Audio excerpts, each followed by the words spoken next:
told me work hard, do everything right, and you'll be fine. But I don't feel fine. Did everything right, still feel like I'm losing. They gave me the path, but I don't feel like choosing. No choice. Say it's my life, but they already wrote it. I play my role, but I don't even know it. Don't know. They told me grades make the man, so I followed the plan. Every move calculated, trying to be what they stand. Smiles feel fake in the room, everybody compete. Nobody really learning, just trying to not be weak. You win, but you lose. You rise, but confused. Got the gold on your neck, but it feel like good news. I don't question, no questions, I just do it. They don't teach you, they just move you. Did everything right, still feel like I'm losing. They gave me the path, but I don't feel like choosing. Say it's my life, but they already wrote it. I play my role, but I don't even know it. I've been chasing validation, trying to feel what's missing in me. Every win feel temporary, why it never fixed me. Yeah, they say this is success, but it don't feel real. Every step that I take feel like signing a deal. So my time for a number, so my mind for approval. If I stop, I feel nothing. If I run, I feel brutal. No rest, no soul, no peace, just stress. Why I win? Still hurt. Why shine? Still dirt. If I'm him, why I doubt? If I'm free, why locked out? Did everything right, still feel like I'm losing. They gave me the path, but I don't feel like choosing. No choice. Say it's my life, but they already wrote it. I play my role, but I don't even know it. Don't know, yeah. It was never about learning, it was always control.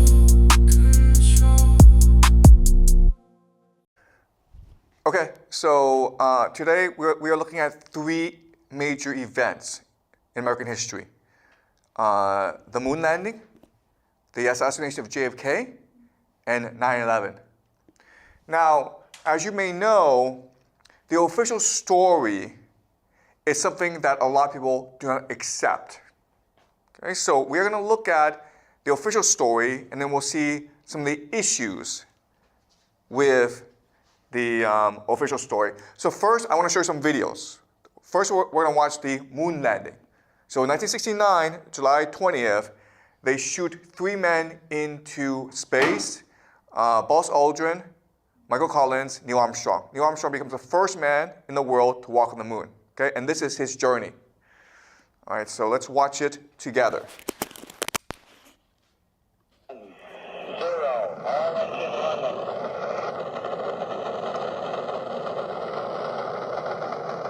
What you will see is that it takes a lot of thrust to get the man into space.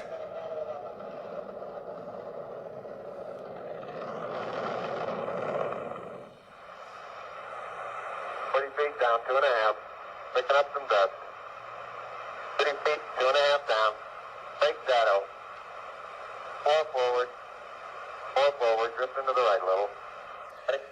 This is considered the greatest achievement in human history. It took years and years of hard work involving 400,000 people all working for NASA to accomplish this perfect landing on the moon.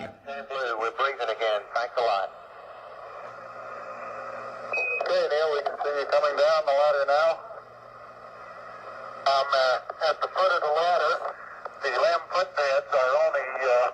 What is amazing is that this is being broadcast live from the moon back to NASA. So their technology back then is far superior to our technology today. 4 steps per man. 1 giant leap per mankind. Tony, this is so great you can't believe it. I believe it, Charlie. It's raining, Johnny. Look at it go, would you, Charlie? You got all your steering to get straight. Oh, this is going to be some kind of different ride.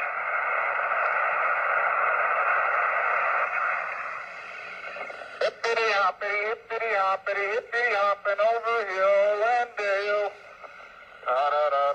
I know this looks fake, but it's not, okay? This is official NASA footage, live from the moon. And this is the best part, okay? The best part is when they return from the moon back to Earth. You see how easy it is? It's just like they just fly up. No resistance at all, okay? Perfect. Humanity's greatest achievement. Now, what's amazing is that while they were on the moon, Both of you on the camera for me, please. President Nixon and the astronauts had a phone conversation. Okay? Roger, I'd like to get both of you on the field of view of the camera for me.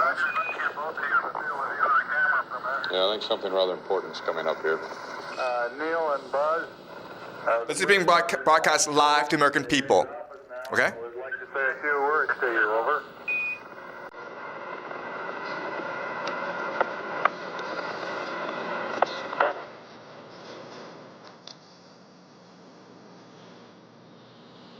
Hello, Neil and Buzz. I'm talking to you by telephone from the President of the Netherlands. And this certainly has to be the most historic telephone call ever made from the White House. I just can't tell you how proud we all are of what you have done. For every American, this has to be the proudest day of our lives. And for people all over the world, I am sure that they too join with Americans in recognizing what an immense feat this is. Because of what you have done, the heavens have become a part of man's world. Okay? The heavens have become part of man's world, right? Remember how last class we talked about how they wanted to bring the heavens down to earth. Okay, this is the idea of inversion. Okay? But do you see how amazing it is that they were able to have this seamless phone conversation? Yeah? Okay. Now, they go to the moon, and you would think that they would come back, and they're heroes, right? Imagine if the school took you all on a trip to Mount Everest. You spend 6 months climbing the world's tallest mountain. You come back, and you feel amazing, right? You feel on top of the world. You're ecstatic. You want the whole world to know about it. Well, they should be feeling the same thing, right? Okay, here's a press conference after the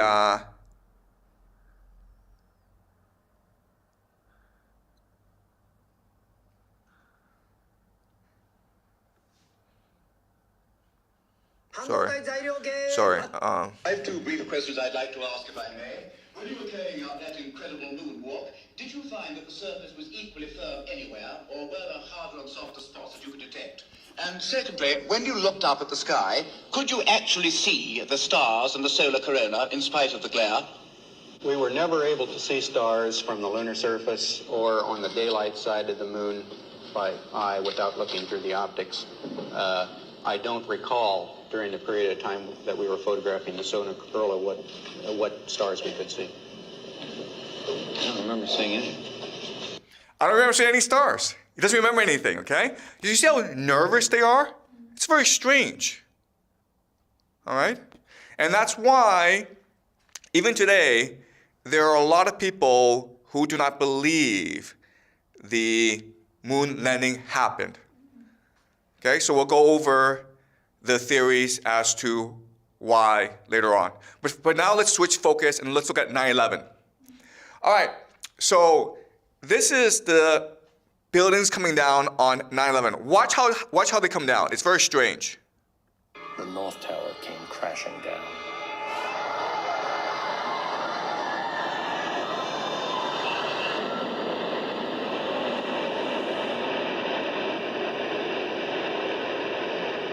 Little rumble.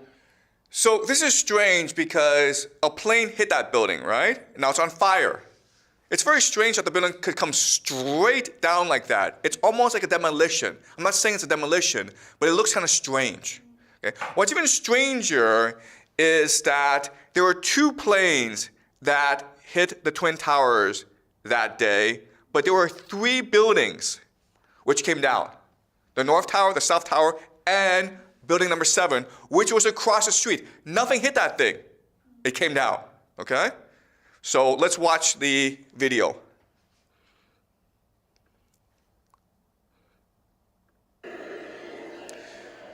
It's on fire, okay? But whoa, it's kind of strange. Comes straight down. Nothing hit that, a plane did not hit this thing, okay? And then, of course, there's another video that's kind of strange, which is the President of the United States, George W. Bush, during the attacks. He's President of the United States, he's sitting in a classroom watching a teacher teach. That's kind of strange, guys. He's kind of busy, right? He's spending the entire morning while the attacks are happening, just watching the class being taught. His positioning is weird because if you are a president, you should be behind. This is his assistant telling him there's an attack. Why is he being rushed out of that room and being put in a safe place, right? Okay? He's just sitting there. America's being attacked and he's just sitting around with kids.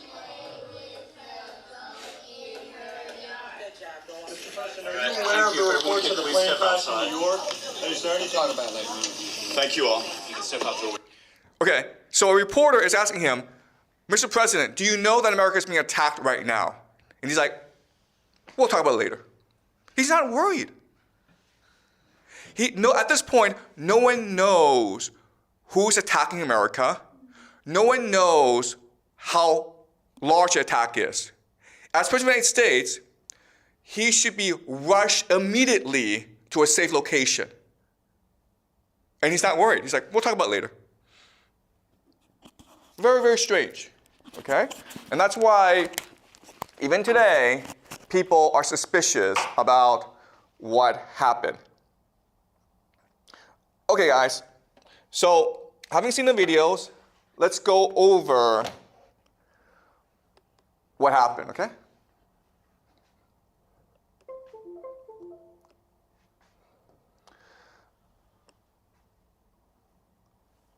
Okay.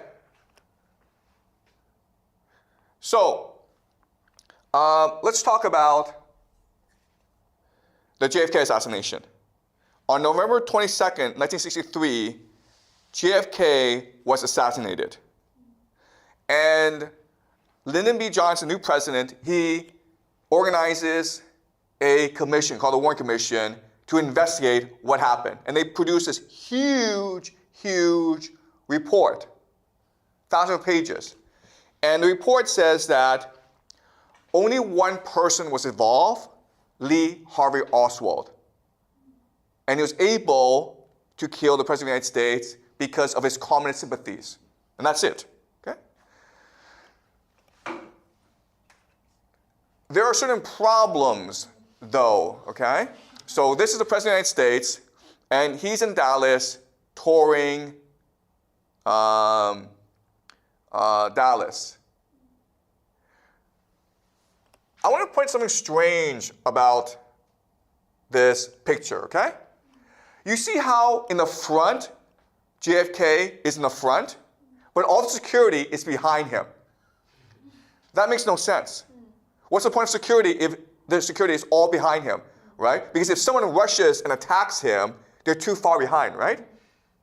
Also, you see how the bodyguards and the police officers are to the side? Well, that's to prevent snipers, right? So my question then is, why is this car behind structured in a way to protect the people inside, but the car carrying JFK, it doesn't have any bodyguards? That's kind of strange. All right? This is the location, the map of the motorcade. So JFK, he's streaming down, and then when he gets into the spot, Lee Harvey Oswald is able to take 3 shots at him and kill him at the spot. So Lee Harvey Oswald takes 3 shots and kills JFK. But as you can see, the problem with this location is there are actually lots of places where you can take a shot at the president because he's in an open car with no security. And there were a lot of witnesses who believe that there were other shooters as well, at least one more shooter. And they heard the shot from other places. Many of these witnesses, almost 30 of them, were all killed or they died mysteriously soon afterwards. That's very strange. This is the menorah, okay, which is a holy candle in the Judaic tradition. You see how the shape is very similar to this plaza called the Dealey Plaza? What's also interesting about the Dealey Plaza is it was the site of the first Freemason large temple in Texas. Okay, so there are these religious significance to this place. It was almost like they picked this place for a ritual sacrifice. Okay? So we'll talk about the Freemasons later on because they're very important. The Freemasons are the ones who some say control America. Okay?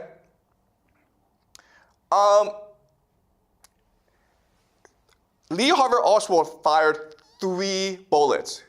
And there's 1 bullet which hit JFK. But it's called a magic bullet because it was also able to ricochet off JFK and hit Governor Connolly, who was also sitting in the car as well. Okay?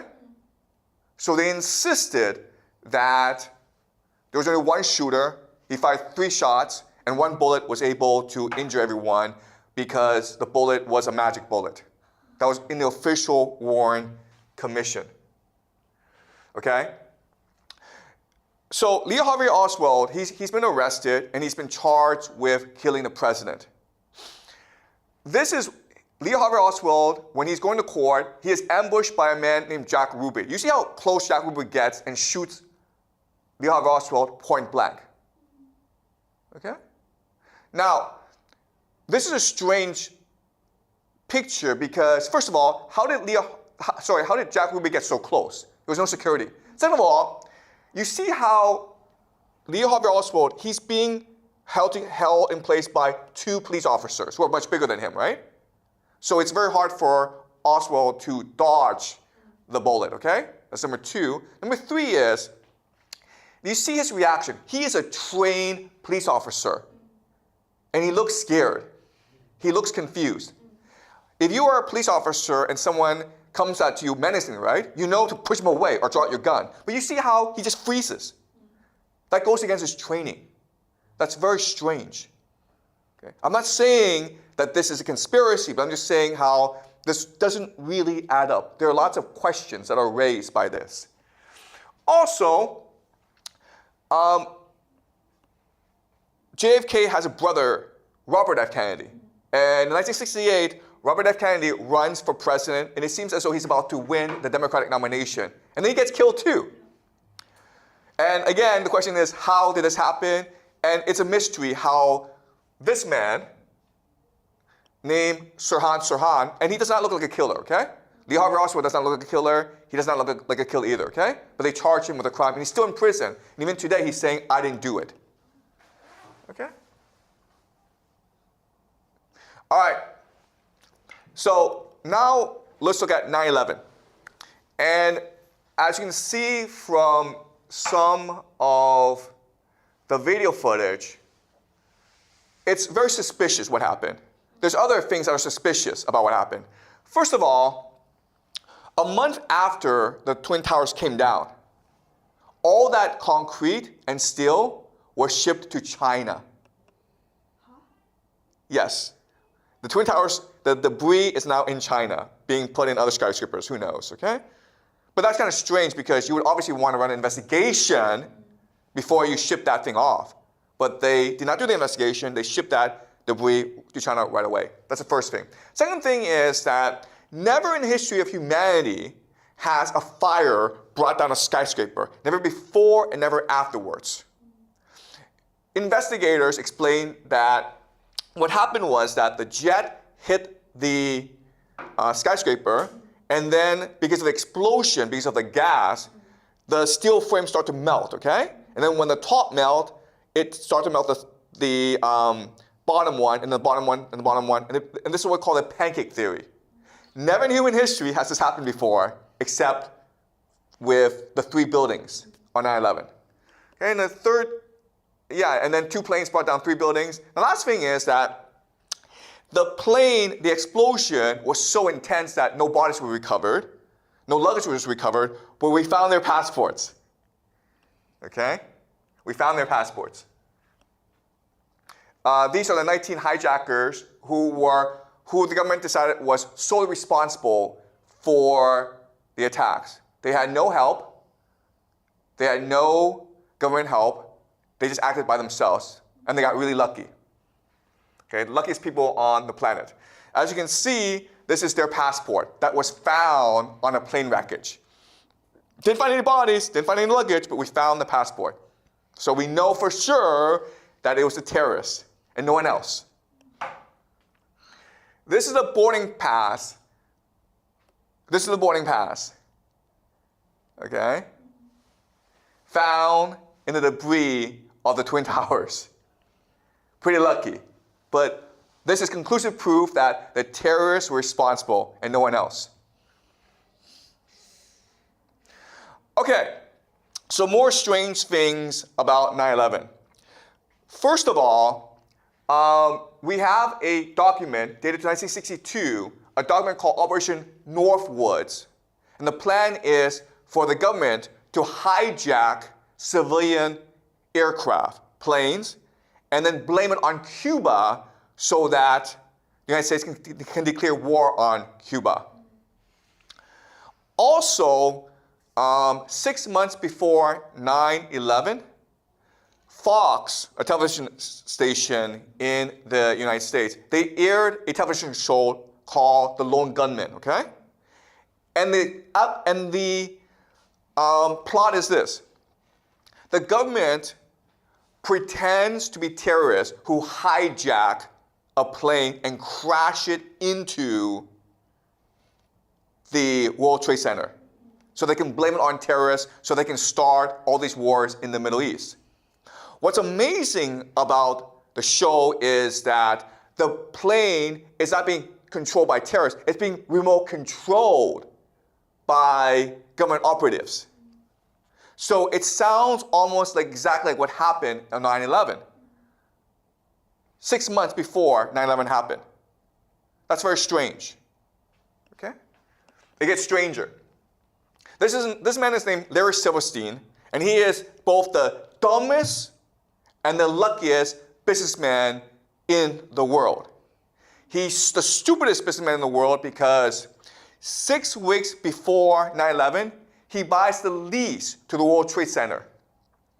Okay? Why is that stupid? Because the World Trade Center has asbestos, like a dangerous chemical. So they had to clean or remove the asbestos.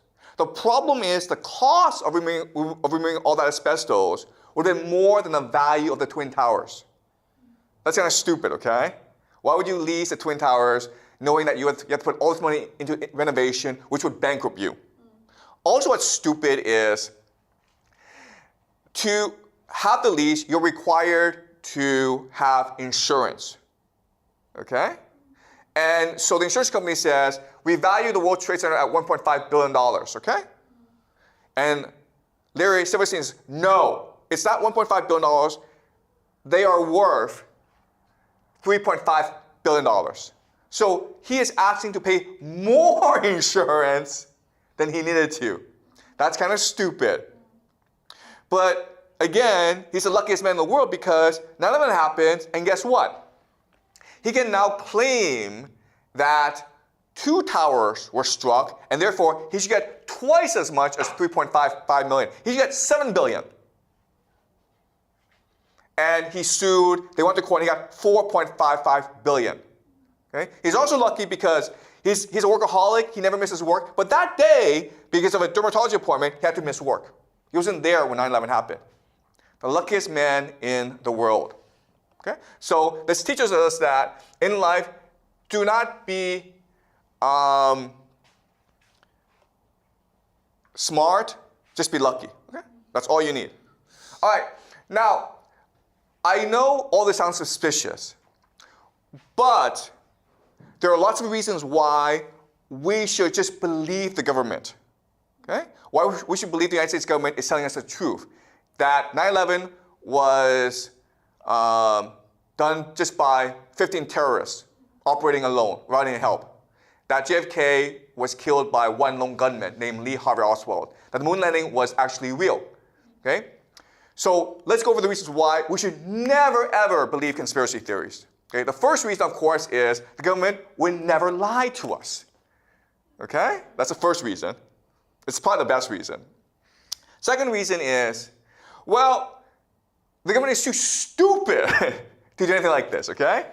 They're incompetent, okay? The third reason is, why is there so much evidence that there's a conspiracy theory, right? If the government is so powerful, if they're capable of like doing these conspiracies, surely they can cover it up as well. Why is it on 9/11 we have all this footage? Why is it that we have the passports? Why is it that we have like this TV show? Why is there so much evidence? That makes no sense, right? So the fact that there's so much evidence suggests to us that the government is not involved, okay? Because the government is so powerful that it can just cover everything up, right? The other thing is, NASA has 400,000 people working on the space program, right? Why hasn't anyone come forward and confessed? Why hasn't anyone told the truth? That's kind of strange. So the fact that so many people were involved, but no one has come out and told us what happened means that the government is telling the truth, okay? Does that make sense? It's very hard to keep 400,000 people quiet. Okay? Someone might have told a friend or a family member or just might have gotten drunk and then done a YouTube video. Who knows, okay? But it's very hard to keep 400,000 people under wraps. JFK, why did they kill in public? Why not just make it a private thing, Just give him some poison, he dies, no one knows. Why make it into a spectacle?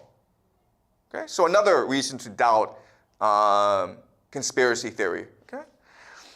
And the last thing is, if the government was really involved, they would not allow us to discuss this, right? They wouldn't allow me to find this video online. They could just cover it all up, right? All these videos I've shown you are online. So this tells us the government doesn't have anything to fear, right? Okay? So we're in a strange situation where we can either believe the government is telling us the truth, but then we have all this evidence to suggest that they're not telling us the truth. Or we can believe that they did this, but what we also have to believe is that they did this and they want us to know that they did this and they want us to talk about these conspiracy theories. Okay? That's kind of strange. Well, it turns out we have an explanation for this. It's called revelation of method. The idea is that those who engage in evil must tell you that they are engaging in evil. The theory is that those who do conspiracies must tell you they're doing conspiracies. And there are 3 reasons why, okay? So let's go over them. The first reason is the idea of learned helplessness. And so the idea is, okay, let's just say that everyone knows that they did this, right? We get angry. We write emails. We make YouTube videos. Then what? Nothing, right? So the idea of learned helplessness is like the more angry you get, the more helpless you feel, and therefore the more obedient you become. Okay? That's the first reason. Second reason is the idea of karmic responsibility. And the idea is that the people in power are extremely superstitious. They believe that when they die, God will judge them. Okay? So we're all dead, and God says to the government, hey, why did you do all this evil stuff? And the government says, no, no, no, I did not act alone. Everyone participated.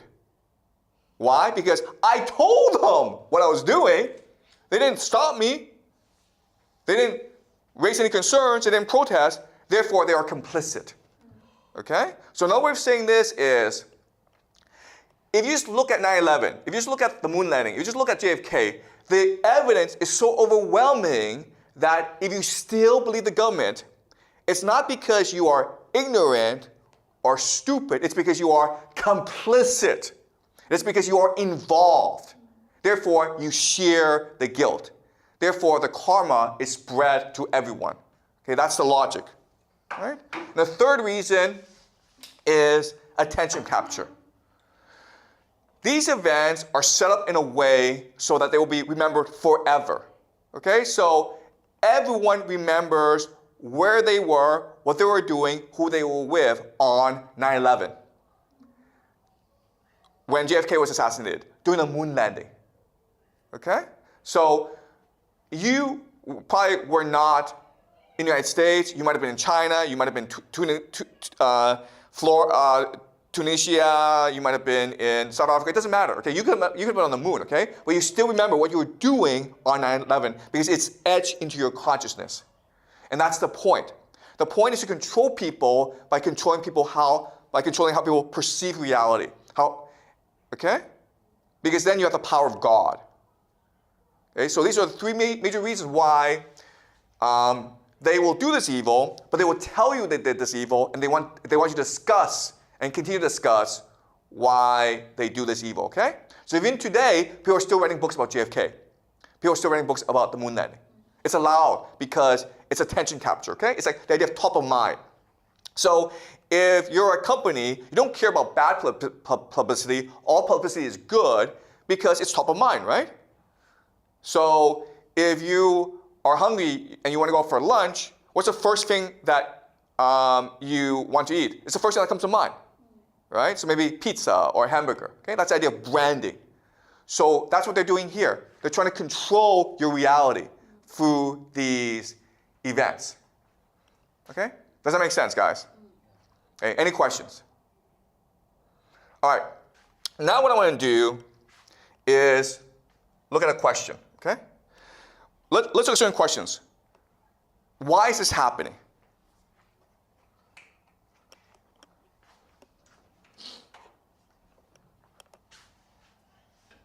All right. So let's look at JFK and 9/11 and the moon landing.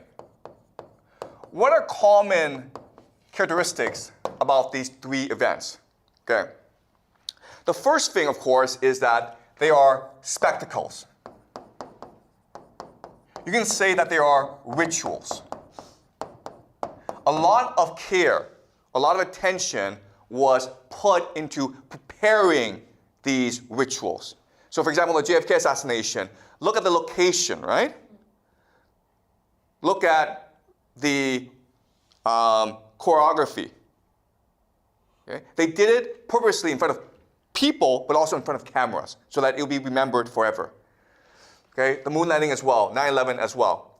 Okay? That's the first thing. Second thing is the idea of numerology.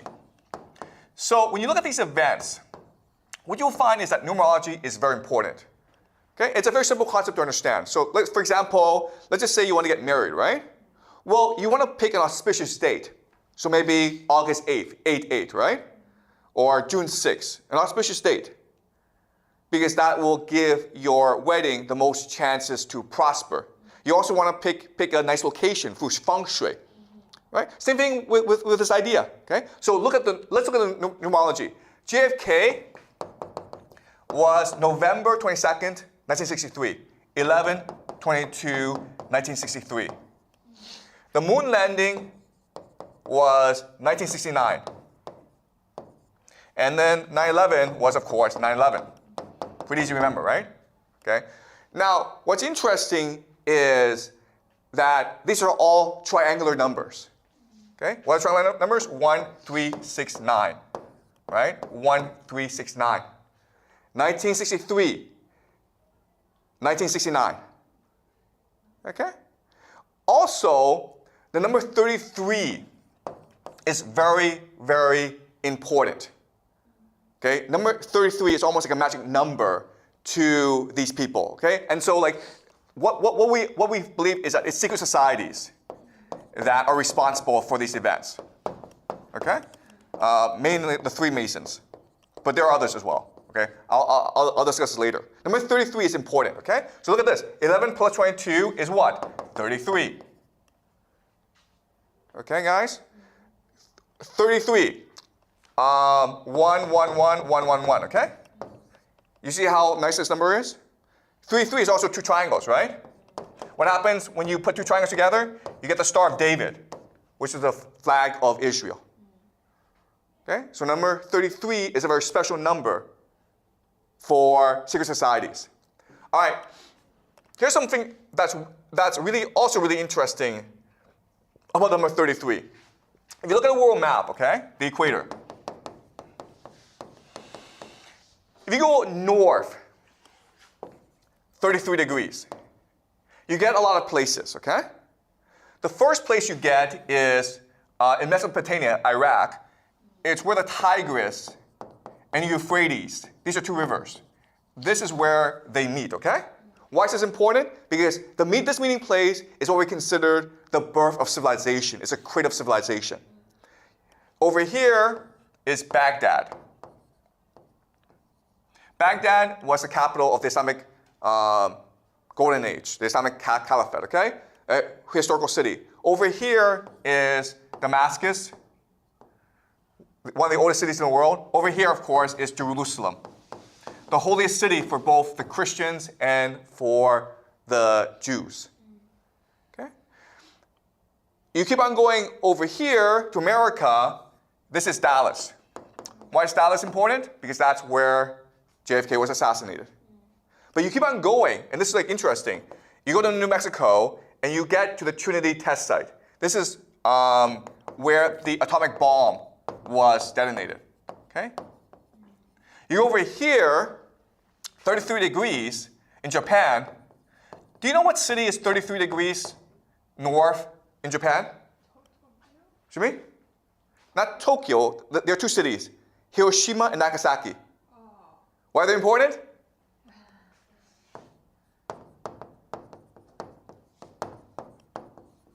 Okay? These are the two places where the atomic bomb was dropped. Okay? Think about that. 33 north in New Mexico is where they tested the atom bomb, and then Hiroshima and Nagasaki, 33 degrees north, is where they dropped the two atomic bombs. Okay? All right. So why is this important? Because if you're a secret society, what makes secret society important is the mythology, or the story that they tell about their purpose. Okay? Now, it's easy to understand here why 33 degrees is important. Okay? Because 33 degrees, you're not too hot because you're away from the equator, but you're not too cold, okay? So you can farm. And that's why all these major cities, including Baghdad, Damascus, Jerusalem, are situated 33 degrees north, okay? Also a place called Harappa, okay, which is the Indus Valley civilization, is also 33 degrees north. So a lot of the major cities are situated in this latitude. So that makes sense, okay? This is the old world. What's the old world? The old world is obey God, okay? That's the old world. Now we go to the new world, okay? What makes the new world different? Well, when America was founded, there was a religion called deism. And deism, the belief is that God created the universe, but then he went away. So the universe is what we make of it, okay? So now we can be, we are God. And this is the grand secret of these secret societies. They exist in order to do what God could not do, or what God can do, to replace God. So what is it that God does? Well, what the first God does is he changes matter. Second thing is he can kill other gods. And the third thing is he can create life. All right? What does changes matter mean? It means the nuclear bomb. Right? The nuclear bomb. So what does kill other gods mean? It means you can kill President of the United States, JFK, who was considered a prince. Okay? And what does create life? It means you create artificial intelligence, which is the last step. Okay? So this is part of the mythology. The old world is being replaced by the new world. Okay? Now, if you're able to do all three things, now you're able to bring heaven to earth. Now you're able to declare yourself God. And for that, what you need is a world government. And to show that you are truly in power, what you do is you combine the old world and the new world together by making Jerusalem your world capital. Okay? So towards the end of the semester, I will show you what the grand plan is for Jerusalem. But for now, what you need to understand is that right now in Jerusalem, there's something called the Al-Aqsa Mosque, which is the third holiest site in the Islamic tradition. It is the place where Muhammad ascended to heaven. They plan to destroy the Al-Aqsa Mosque to rebuild the Temple of Solomon, called the Third Temple. Okay? This will start World War III. Okay? Because the Muslims will get angry at this and they will come and invade Israel. And that's the purpose. So there's a grand plan to create the world government by initiating World War III. Okay? So we'll be discussing this later on in the semester. Now I want to discuss how secret societies are able to wield so much power. Okay? First of all, how is it that they're able to keep everyone quiet? Right? How are they able to maintain their secrets? And then how are they able to exert power? Okay? All right. So the first thing you need to understand about secret societies is that there are different layers to secret society. Okay? So in Scottish Rite Freemasonry, there are 33 grades. 33 grades. So you start at 1 and then you slowly climb, okay? Some people can skip. And at each different grade, you're taught different secrets or understanding of the world. So maybe here, here, here, here, you have 4 grades, okay? In the bottom grade, all you're taught is just to be a good person, to do good works, to do charity, to be kind. That's all you're taught, okay? But as you move up, you're taught something else, which is we can do God's work. Okay? God has given us a mission. We must do God's work. Okay? And up here is we don't need God. Okay? The higher you climb, the more secrets you're told. And then as you move up further, you're taught we don't need God. Okay? So guys, I'm not part of a secret society. I'm just making this up, okay? I'm just showing you how they might work. I'm just speculating. The last layer is we can be God by killing God. Do you understand? So it's almost like school, right? In primary school, you work hard, you learn a lot. You go to high school. In high school, they teach you everything you learn in primary school is wrong. Let us teach you new knowledge.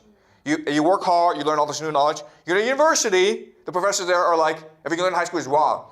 So let's learn something new, okay? And then you go to graduate school and you're taught everything you learn in university is wrong. Okay? So that's how these secret societies work. So the word we use is compartmentalize. So it's a need to know. Okay? Does that make sense? You are only taught what you need to know at your grade. Okay? And as you can see, the secrets get worse and worse as you climb. So how do you maintain secrecy in the system? Okay? So there are two major mechanisms. Okay? The first major mechanism is incentives. Incentives. The idea here is the higher you climb, the more power you have. Okay?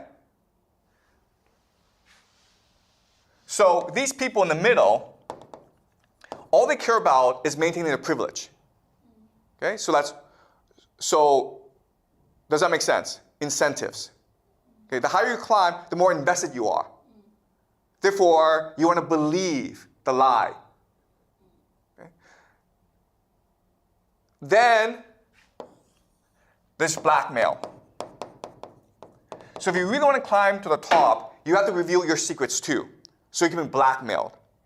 Okay? And we talked about this, right? The idea of transgression. If you really want to climb to the top, you have to commit crimes with other people. So therefore, you can never betray other people. Okay? And the last thing that helps the system is confirmation bias. And the idea of confirmation bias is you just want to believe what you want to believe. Okay? People don't want to believe the government lies to them. People want to believe the government tells the truth. So we like to live in a fantasy world. Okay? So this is what keeps the system intact. Okay? So this is how secret societies keep their secrets. Does that make sense? Okay? Now the question then is, how is it that they're able to wield power? And the answer is, this structure is perfect for a bureaucracy. Before we talked about bureaucracies, right? How as society matures, it becomes more bureaucratic. Well, the problem is that bureaucracies become top-heavy. Too many managers. Also the idea of silos. So each department does its own thing. Okay? And as I said also, bureaucrats don't want to do any work. So imagine if you're a secret society, how much you can benefit from the system, right? Because you want to work because you want to achieve your vision. And you're able to work with other people secretly. Therefore, you're able to promote each other into positions of power. And because these departments are all siloed off, they're all independent, you're able to control the entire bureaucracy. Because you're able to coordinate, but they're not. Okay, does that make sense? So what we learn is that in history, as societies become much more mature, as they become much more bureaucratic, secret societies have much more power. And today, we are living in a heavily bureaucratic world, and therefore, these secret societies have more and more power. Okay? And does that make sense? The other thing that we need to remember is that there are thousands and thousands of secret societies. Okay, so let's name some of them. The Freemasons, the Jesuits, the Mormons, the Frankists. Okay, lots and lots, okay? We'll go over each one later on this semester. What you need to remember is that at this stage in development, when society is bureaucratic, when they become parasites on the bureaucracy, they are incentivized to work together to achieve their vision. Okay? But once they create the world government, then they will fight each other. But at this point in their development, they will work and actively collaborate together. Okay, so 9/11, JFK, moon landing, they were all working together. Okay? So we'll be studying this more as the semester progresses. All right, so let's conclude. Sorry.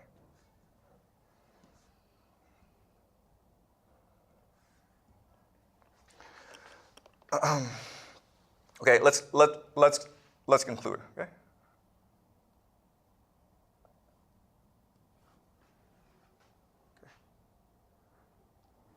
Sorry, I'm. Okay, so let's talk about the atomic bomb. This is Henry Truman, okay? Henry Truman is the 33rd president of the United States. Number 33, right? He's also a 33rd degree Freemason, which is the highest Freemason, okay? Why is it important? Because he's the one who ordered the dropping of the atomic bombs on Hiroshima and Nagasaki. Now, this is controversial because at this point, America didn't have to nuke Japan. Why? Because America was firebombing Tokyo. You can see the damage, right? In Tokyo, all the houses are wooden. Guess what? If you drop fire bombs on these houses, everything burns. So America was just burning Japan to death. They didn't have to drop the nuclear bombs. Okay? You can see the devastation, okay? This is Tokyo. They burned everything down. There was talk that if America launched a land invasion of Japan, lots of people would have died. But you didn't have to invade Japan because you were just bombing Japan to ashes. So why did they drop the bomb? Well, the other argument is that they dropped the bomb to scare the Soviet Union. But that only encouraged the Soviet Union to get their own bomb, right? So you have to ask yourself, why did they do this? And if you go back to the 33-degree story, okay, which is just explained, it gives you an explanation. I'm not saying it's right, but it offers you a possibility. Okay, so as you can see, all these major cities, including Babylon, including Baghdad, Damascus, Hiroshima, are all part of 33-degree latitude, okay? Guess what, guys? A lot of famous athletes wear number 33. And they are Freemasons, okay? So this is Scottie Pippen and Shaquille O'Neal. We know they are Freemasons. Larry Bird and Kareem Abdul-Jabbar also wear number 33. Okay? 33 is important. Jesus died when he was 33 years old. The word God, Elohim, appears 33 times in Genesis. King David reigned for 33 years. The Vedic pantheon, Hinduism, has 33 deities. Human spine has 33 bones. Okay, so number 33 appears over and over. So these secret societies see number 33 as a magic number. The moon landing. Okay, I'm not saying the moon landing was faked, but there's an argument that it is impossible for humans to leave something called the Van Allen belt. Okay, the Van Allen belt is this electromagnetic field that protects us from cosmic radiation. So that the belts themselves have heavy radiation. So if you go into it, you die. But also if you leave the Van Allen belts, there's nothing to protect you from cosmic radiation, so you could die as well. So some scientists actually believe that it's impossible to leave Earth. Okay, we'll just die. I don't know how they were able to do this. And as you may know, right now, a lot of countries, America, China, are trying to get back to the moon. They're having a really hard time, okay? They're having a hard time because NASA lost all the technology, lost all the footage, lost all the data. Oops. Oh well. Okay. So how was NASA able to keep this secret? Well, guess what? A lot of their most important people were Freemasons. Okay, this is Buzz Aldrin, one of the 3 astronauts. He was a Freemason, okay? John Glenn, the first American to orbit the Earth, was a Freemason, 33-degree Mason, okay? As was James Webb, one of the first NASA administrators. James Webb, Kenneth Planck. So these people are embedded throughout the bureaucracy. And because they're able to coordinate, they have complete control of the bureaucracy. Does that make sense? So it doesn't matter who's at the top. What matters is which bureaucrats are able to work together to achieve their vision. This is Werner von Braun. And he was one of the first NASA leaders. And he's a German. He was actually a Nazi who was brought over after World War II to help America build its space program. Okay? And he had a friend or a colleague named Carol Rosen. And we don't know if this is true. Okay? But what Carol Rosen tells us is that when von Braun died, he told us that America, the American government, was first and foremost concerned about spending money on space weapons, okay? And to do this, what America will do is continue to manufacture threats to justify all the spending on weaponry, okay? And then she lists the different threats. First, they will use Russians, okay? The Russians, we have to defeat the Russians in the space race. Then they'll be like, you know what? Terrorists, okay, 9/11. Then, third world countries, the crazies, like North Korea, okay? Iran. And then, an asteroid. We need space weapons to protect the Earth from asteroids. And then the last thing is a fake alien invasion, okay? Aliens. Okay, does that make sense? Okay. So we'll talk about this later towards the end of the semester about a fake alien invasion, okay? That's part of the plan. And they've been seeding this for a long time.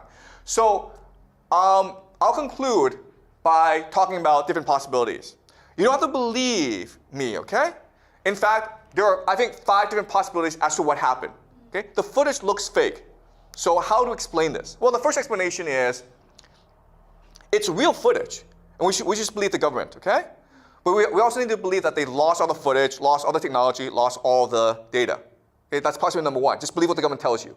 Possibility number 2 is America went to the moon, but the astronauts discovered too many secrets on the moon. Like there are space aliens on the moon. They can't tell us, so they create this fake footage, okay? That's the second possibility.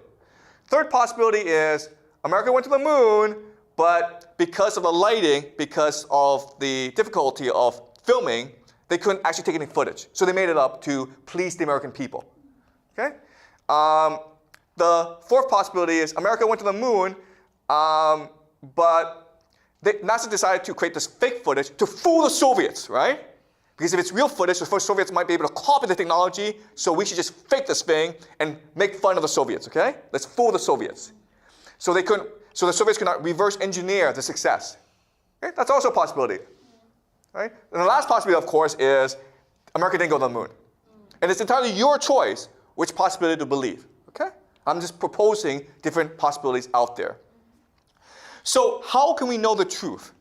Well, we can use game theory to logically deduce what happened. Okay? So let's use game theory. All right. So we know that NASA's Apollo program cost $26 billion. Between 1960 and 1973. That's almost $200 billion today. They spend all this money, they need to produce a result, right? This is almost like 4% of all government spending in America. That's a lot of money. Also, you don't know this, but by 1969, America was falling apart for 3 reasons. First of all, America was fighting this pointless and hopeless war called Vietnam. Tens of thousands of Americans were dying for no reason. Hundreds of thousands of young Americans were protesting in the streets. The American dream seemed to be dying, okay? That's the first problem. Second problem is that the Soviets were destroying the Americans in the space race. The Soviets were the first to send an animal to space, the first to send a man to space, the first to orbit the Earth, the first to walk in space, the first to send a lunar module to the moon. So it seemed as though communism was superior to capitalism. It seemed as though the Soviet system was better than the American system, okay? There's a real fear that the Soviets would get to the moon first, okay? And also, the last thing is, remember, in 1963, JFK was killed. JFK was the prince, the king. So that put Americans in a very bad mood. But then later on, other prominent Americans like Robert F. Kennedy and Martin Luther King, they were all killed as well. So 1969, America was divided. It was falling apart. People felt hopeless, right?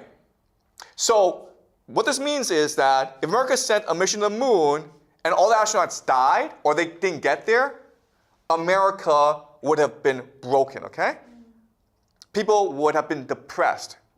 And so according to game theory, America could not afford to take the risk of sending people to the moon.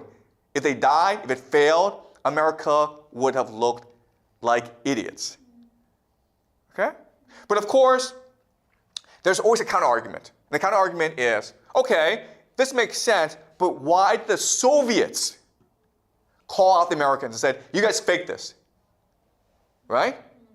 What? America and the Soviet Union were in competition with each other.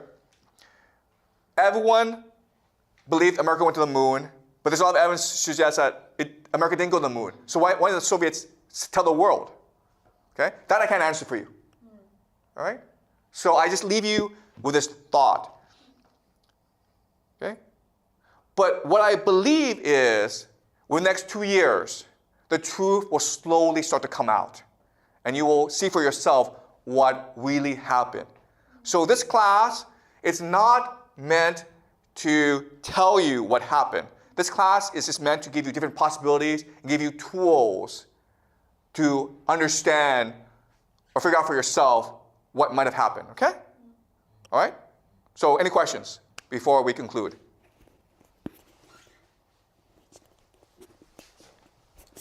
As we said, the secret society might have might fighting with the governments, but why don't they send part of their people into the governments? Why don't they work together? No, they are the government. Oh, okay, fine. Yeah, right. Because secret societies cannot exist outside of bureaucracies, right? They have power because they're able to coordinate within the bureaucracy in a way that other organizations cannot. Right? So only when the bureaucracy has reached a certain maturity, a certain size, can secret societies have true power. Okay? So secret societies are the ones who control the government, basically. Yeah. Any other questions? Okay, great, guys. So we'll continue this next week, okay? All right.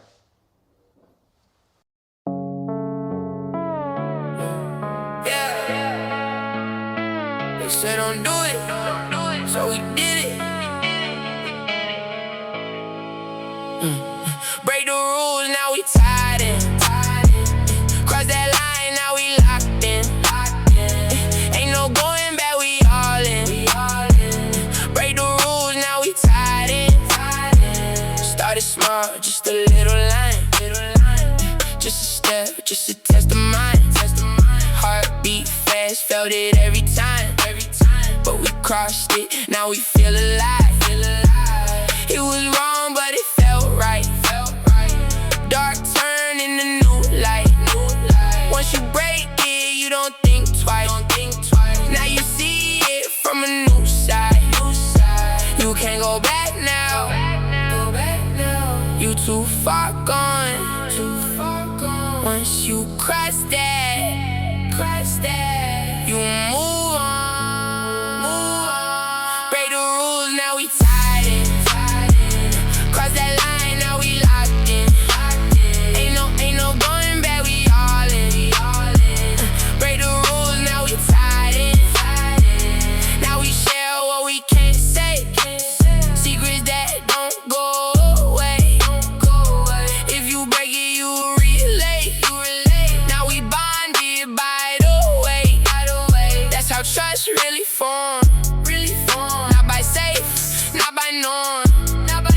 It's the things you hide inside that connect you to the core. Crossed it, felt it. Now we different. That's the game, that's the code, that's the path that they chose. Break a rule, now you in, now you part of the whole. You ain't solo no more, you can't fold no more. Cause if you do, you expose. So you stay and you grow. Break the rules, now we tied in. Cross that line, now we locked in. Ain't no going back, we all in. Break the rules, now we tied in. One step, that's all it takes.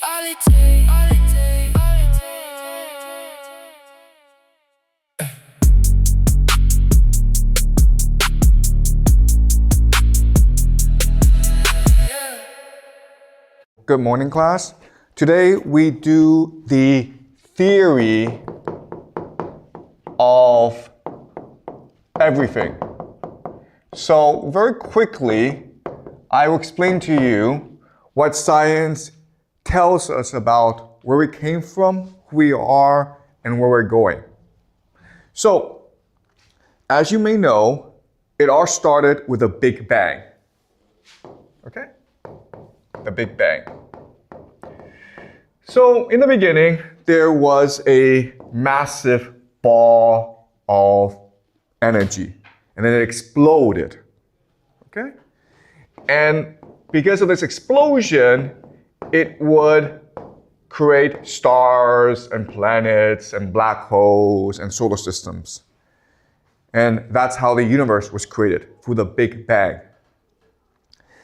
Then we had the Earth, and on Earth, life evolved, starting with plants and sea life, and then we had lizards, mammals, and then we got to humans. Okay, so evolution. The thing about evolution that's very important to understand is that it's all about mutation. So the genes will randomly mutate, and then those genes that are best adapted to the environment will survive. Okay? And this is the idea of the survival of the fittest, introduced to us by Charles Darwin. Okay? And that's how we came to dominate the planet, because we are the fittest, because we're able to work together, because we have language which allows us to store knowledge and pass it on to future generations, to accumulate new technology. Okay? So that's the theory of evolution. Now we get to the human mind. Right? The human mind is unique in the universe. It allows us to communicate with each other. It allows us to imagine things. It allows us to be creative. And so neuroscience teaches us that our brains, our brains do is we filter experiences into memories. Now, if you take psychology, you will know that there's long-term memory and short-term memory. Short-term memory is just what you have today. Long-term memory is what stays in you, okay? So what the brain does is that it differentiates between short-term and long-term. And then this long-term is stored into a database of memories. And it's divided according to your emotions. Okay? Happy, sad, angry, scared. Okay? So there's a rainbow of emotions, and all your memories are stored according to the different emotions inside your brain, the database of your brain. And from this, you're able to create an identity. Identity is basically an understanding of who you are, your place in the world, and how you should best navigate the world. Okay? So the idea of identity. Now, what you also learn in psychology is it is possible for you to create many different identities. So in a school, you're a student. At home, you're a child. At work, you're an employee. Okay? And all these identities put together is called a worldview. And you can understand this as your personality. Okay? All right. So this is all that science knows. I mean, this is pretty simple, but this is what science tells us about where we came from, who we are, where we're going. Now, there are three distinct characteristics about the scientific worldview that's very important for us to understand, okay? The first is that this is all random. Okay? This is really important. Because before, we understood this as design, okay? Before, we believed that there was a God. Now we believe there's no God. All this is just random. That's the first thing I need you guys to remember. Second thing I need you guys to remember is that it's all material. Before, we understood the universe as spirit, mainly spirit, but now we understood it as mainly material. Things that we can see and touch. If we cannot see it, if we cannot touch it, if we cannot measure it, it does not exist. The third characteristic is that it is emergent. Emergent, which just basically means bottom up. You have like these particles, they become atoms, then the atoms become matter, then become stuff, and then we become chairs or people, okay? So it's all emergent. And so these are the three major principles of our worldview today. And you should have learned most of this in science class. Okay? Now, there's a problem with all these theories. All right, so I'm going to go over them one by one. And I want to make sure you follow along, okay? Because what I will do now is I will show you the problems, the deficiencies, the flaws in all these theories. Okay, so let's start with the Big Bang. Now, if it is true that the universe started off with a Big Bang and it just expands slowly, then it should expand linearly, okay? But what we see is this. First of all, the universe, it expands weirdly, okay? It's more like this. So as it expands, different parts move faster than other parts. That makes no sense. Also, certain galaxies, okay, galaxies, move faster than other galaxies. This makes no sense either. So, the way that astronomers have explained away these statistical problems is to introduce a new concept called dark energy. And dark energy is most of the universe. It's like at least 80%. Some scientists believe it is 90%. So most of the universe is composed of dark energy. And of course you're like, what is dark energy? And the answer is, we don't know. Now, dark energy sounds like we don't see it. That's not what it is. It's we don't know what it is. And quite honestly, it's cheating, okay? So let me give you an example. Let's just say you take a math test and the teacher asks you 1987 plus 25, and your answer is 20, okay? That's obviously wrong, right? So your teacher says, this is wrong. And then you say, oh, I know how to fix this. Plus dark energy. Problem solved. Okay? This is like literally what cosmologists are doing with dark energy. We don't know what it is, but they say it must be there because otherwise we cannot explain these statistical inconsistencies in our measurements and modeling. And then of course you're like, well, why don't you just say that the Big Bang Theory is wrong? And they're like, well, we could say that. The problem is we don't have a better model. Well, in fact, there is a better model. The better model is there are different Big Bangs. Okay? So if you just assume that there are different Big Bangs, well, this helps us understand what's going on better. But then the question then is, wait a minute, if there are multiple Big Bangs, why are there multiple Big Bangs? Okay? So our current system of understanding the universe simply does not work. And the problem is that it's become a paradigm, a story that is accepted by most scientists, and they refuse to budge on this issue.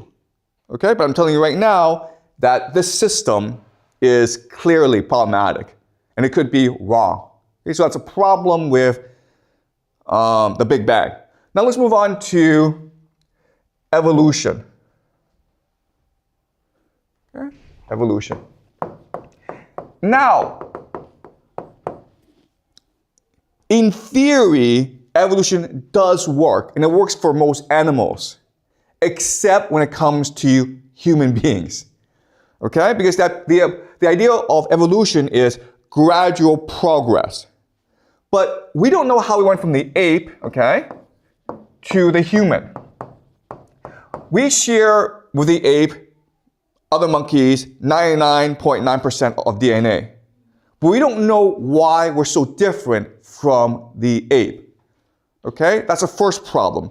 Second problem is humans have been around for about 200,000 years. Okay, that's a long, long time. We only have maybe 50,000 years of history. So where did the other 100,000, 150,000 years go? We don't know. Okay, so this is also another huge problem with the theory of evolution. The third problem is, according to evolution, there should be many different types of human beings. But in fact, there's only one, Homo sapiens. Now what scientists will tell you is, well, before there were different species, the Neanderthal, the Cro-Magnon, and then gradually Homo sapiens took them over. And you can believe that, but it's problematic because according to evolution, there should be many, many different types of humans, okay? Maybe some with 6 fingers, some with 3 eyes, like animals. Okay, so the lack of diversity in the human species, it doesn't really fit into the evolution model, okay? All right, so that's the problem with evolution. The real problem is with the human mind, okay? So let's go over some of the problems. All right, so with neuroscience, what they teach you is that what the worldview does, that's very important, is that it filters memories. Okay, the reason why is every day you're absorbing a lot of experiences. If your brain were to absorb all the experiences, your brain will explode because there's too much information to process. Therefore, your worldview processes different experiences. It differentiates between experiences that are important and experiences that are not important. And experiences that are important, of course, goes into your long-term memory. The problem with this is, how about babies? In theory, babies should not have a worldview. They should not have a personality. But if that's the case, then how do they process memories? How do they know what memories to store, what memories not to store? Okay? The other thing is that I have 3 kids, and I can tell you that they're all distinct personalities. It seems as though they were born with a worldview. And then the question then is, where does this come from? Your eye color, your hair, your height comes from your parents' DNA, right? So is your personality from your parents' DNA? Probably not, okay? Just ask yourself, am I a composition of my parents' personalities? You're not. You're a different person than your parents. So this is a huge problem with this model. Where does the personality come from? And why is it embedded in us from the very first day? Okay?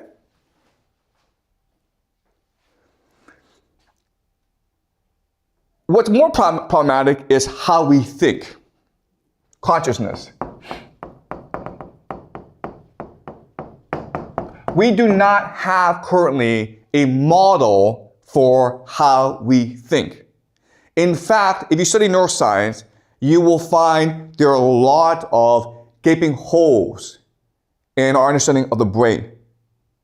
For example, we do not know where the brain stores memory. That's very unusual because a memory is a building block of everything. But we don't know in the brain where it is stored. Yeah? Isn't that hippocampus? Excuse me? Isn't that hippocampus where the memories are stored? No. The hippocampus? Yeah. No, it's not. We don't know where it's stored. There are certain things that we know where it's stored. For example, we know where maybe language is stored. We know where faces are stored, okay? So maybe the faces are stored in the hippocampus. But we don't know where memory is stored, okay? So what we say is the entire brain stores memories. But that's another saying we don't know where it's stored, all right? So the other thing is that our current model of the brain, it's like a city, okay? Think of the brain as a city. And what makes the brain work are the roads, or what we call the synapses. When they hit each other, it creates electricity. And that's where we think that how thought is generated. Okay? But this is problematic because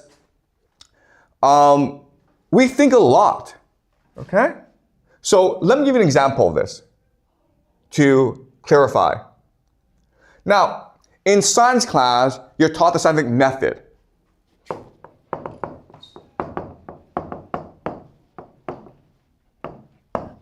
Okay, what's the scientific method? Well, you do research. You create a hypothesis from the research, and then you create an experiment to test out the hypothesis. And then you have data, and then you make observations, and then you refine the hypothesis, okay? And this is what we believe a way to model the act of thinking. And you're taught this in every class, even in English class, right? You do research, then you create an outline, right? The outline has a thesis with 3 evidence, right? And then you write it out, write a draft, you edit it, and you repeat the process. Okay, this is what you're taught in school. Okay, I'm gonna say something that will shock you, okay? This is what you're taught in school. This is what you believe works. But as someone who is much older than you are, as someone who actually thinks for a living, who teaches for a living, who writes for a living, I'm gonna tell you, how you actually think is the complete opposite. Okay? So what happens is you actually think or imagine the story or the idea to begin with, okay? And then you start working backwards to create the process. You're taught in school, it's a process that creates the idea. What I'm telling you is that in reality, it's the idea that creates the process. Okay? So let me give you an example of this. If you look at every major scientific discovery, it all came to the person in a dream or when or it sort of popped into that person's head. Okay? It's just think of a light bulb popping up, okay? So an example is Albert Einstein. Albert Einstein created his theory relatively not in a laboratory, not by doing research with other scientists, but simply by sitting in a patent office every day and just daydreaming. And then, boom, the idea came to his head. He's like, okay, now I have this idea. Now what he's going to do is go back and look for the evidence to support his idea. Yes?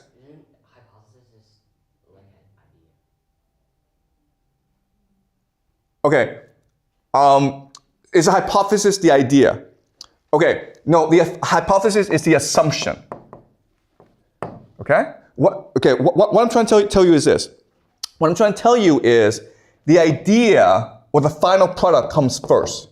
Then you go backwards. Okay? And you create the draft. Then you create the outline. Then you do the research. Okay?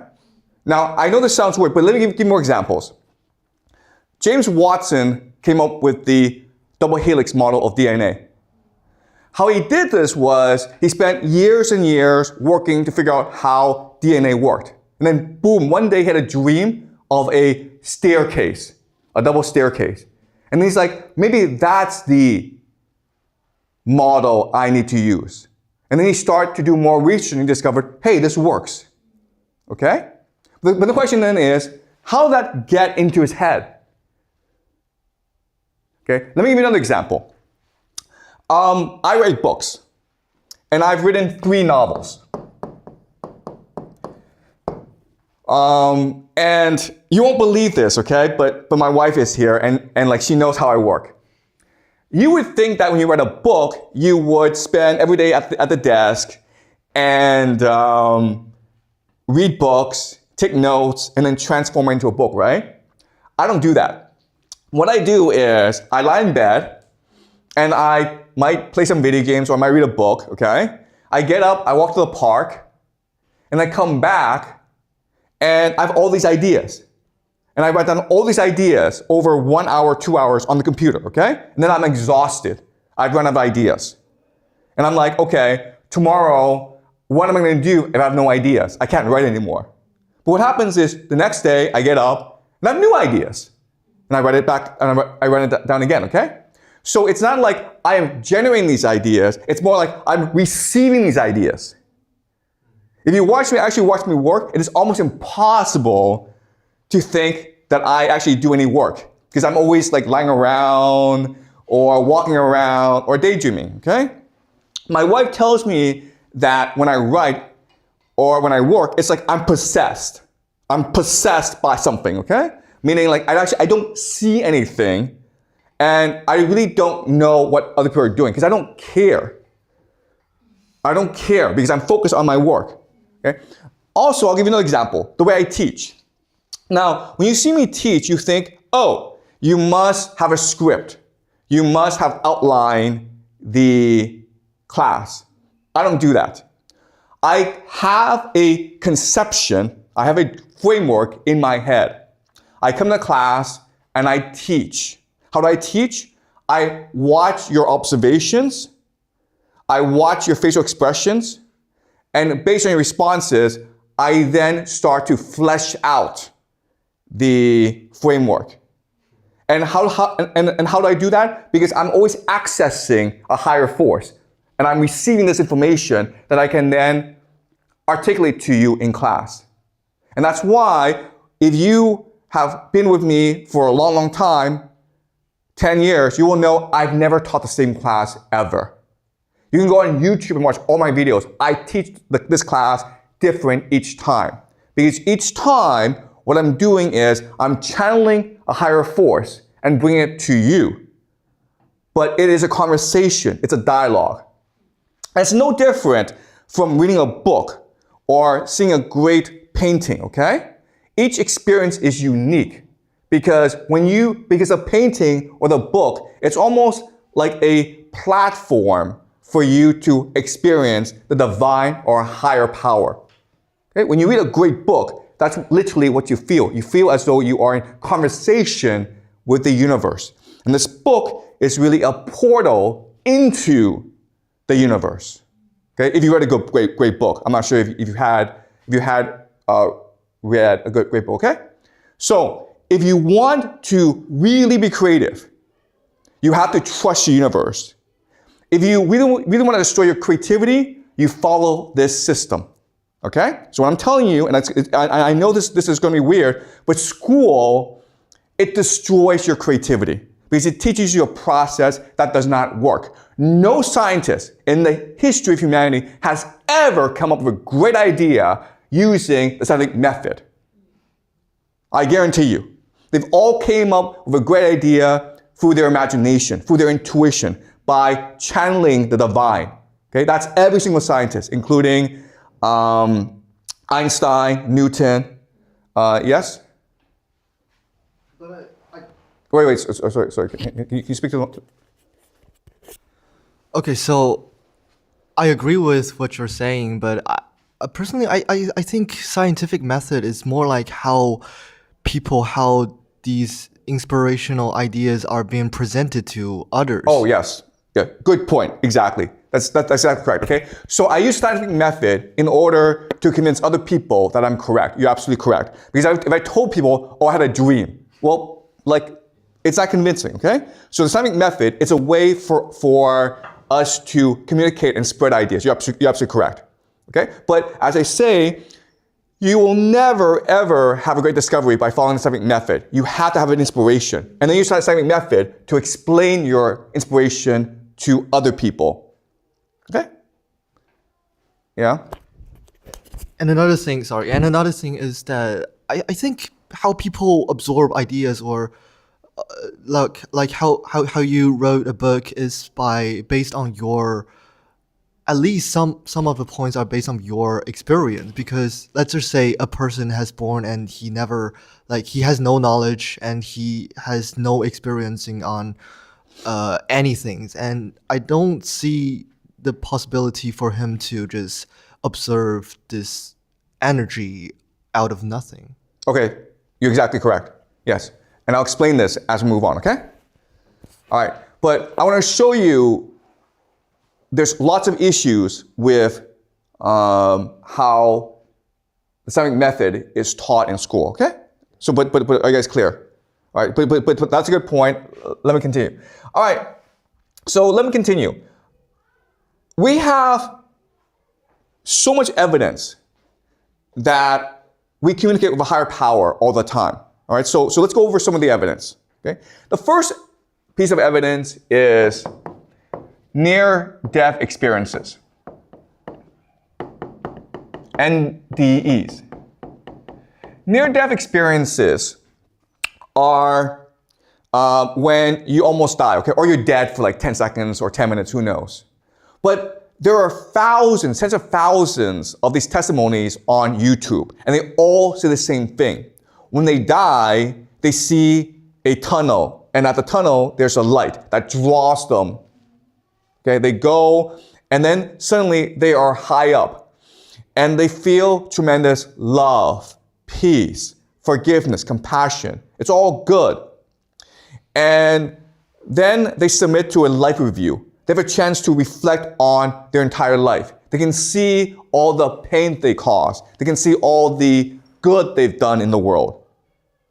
And then they're asked by a higher force, and it's like God or an angel, but like there are different interpretations, okay? Do you want to go back? And they always say, yes, I need to go back. Why? Because I need to tell people about my experience. And they come back extremely changed people. And again, these are people who don't know each other. And maybe before they were atheists or just scientists. But once they have these experiences, it changes them forever, okay? So near-death experiences, we have problems explaining why this is the case. Second is the idea of psychedelics. Okay. Okay, psychedelics. So throughout human history, every culture has used psychedelics because psychedelics were a way for shamans or priests to access the divine. And what's really interesting is when you use a certain type of psychedelic, you end up seeing the same images regardless of who you are. Okay? And that's why civilizations throughout human history, what's amazing is if you go back to the ancient past and you look at different civilizations in different parts of the world, they have very similar statues and paintings, okay? So what's a very common motif is the idea of the cosmic serpent. For whatever reason, every early civilization has worshipped a serpent, or the serpent is a very important part of their culture. And it's possible that when they're on psychedelics and they're meditating, they see a serpent talking to them. And they see that as the serpent of life, okay? And also, what's really interesting is the serpent, it looks like the DNA. Right? Okay, so that's really, really interesting. Okay? Meditation. When people meditate, when you go up to a higher dimension, you end up having the same experience as psychedelics and near-death experiences. Also, great books. I myself have never done psychedelics. I obviously can't go back in the past and study these civilizations. I never had a near-death experiences, but I've read Dante, I've read Milton, I've read Homer, I've studied them very, very closely. And what's amazing to me is they say the same things. When Dante, in his Divine Comedy, when he describes the universe, when he describes God, when he describes the heavens, it's almost as though he's describing a near-death experience. Even though we have absolutely no evidence that Dante himself had near-death experiences. Okay? So this is shocking. Okay, so there's a lot of evidence that there's a higher force beyond us. So the spirit world does exist. Again, I can't prove it exists, but there's a lot of evidence to suggest it does exist. Okay? So now the question then is, if our current model of reality doesn't really work, what is another possibility? Okay? And in this class, I'm not trying to tell you what is true, but I'm just trying to present to you new possibilities. So what I'm going to do now is I will present to you a new possibility of how reality is structured. Okay? All right. So to begin, let's talk about Kant. Immanuel Kant was the greatest philosopher who ever lived, the most influential philosopher who ever lived, because he introduced us the idea that we are not observers of reality, we are participants in reality. All right? So let me explain what he means. For Kant, there's the noumena. The noumena just means reality that is outside of us, the things in themselves. What he tells us is we can never know the noumena. We can never know this reality. Why? Because whenever we see reality, we filter it using time and space. Okay? So time and space do not exist outside of us. They are part of us. We use time and space in order to interpret reality in a way that allows us to make sense of it. Okay? So the noumena for time and space becomes the phenomena. And that's all we see, the phenomena, the things that are to me, not the noumena, the things in themselves. Okay? And so we imagine reality. We hallucinate reality. Okay, but of course, this creates three problems. Okay, the first problem is, what is the noumena? The second problem is, why do we have these filters, time and space? The third problem is, how can we guarantee that what I see is the same as what you see? Because if reality is a subjective experience, then in theory, everyone should see it differently. But we all see it the same, okay? So why is that? So these are the three problems.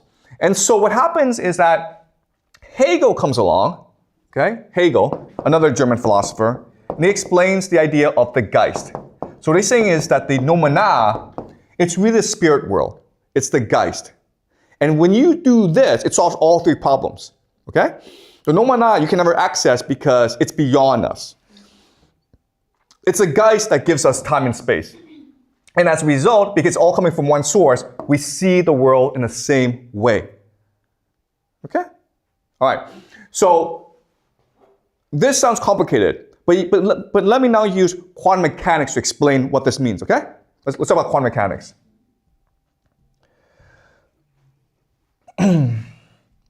Okay, so in science class, you're taught the Neal-Bohr model of the atom. Okay? It's a simple model. You have the nucleus, and then around the nucleus, you have these electrons that orbit the nucleus. Okay? You're taught this in physics class. If you are in a more advanced physics, you will taught that it's actually an electron cloud. Why? Because we never know for sure where electrons are. So we can only know the probability of where they are in orbit, okay? So it's called an electron cloud. And this is what you're taught in school. When you go to university, you will be taught this is completely and utterly wrong. Why? Because this assumes that these atoms are matter, they're solid. But in reality, if you go deep enough, you will find that they are actually just vibrations, what we call quantum fields.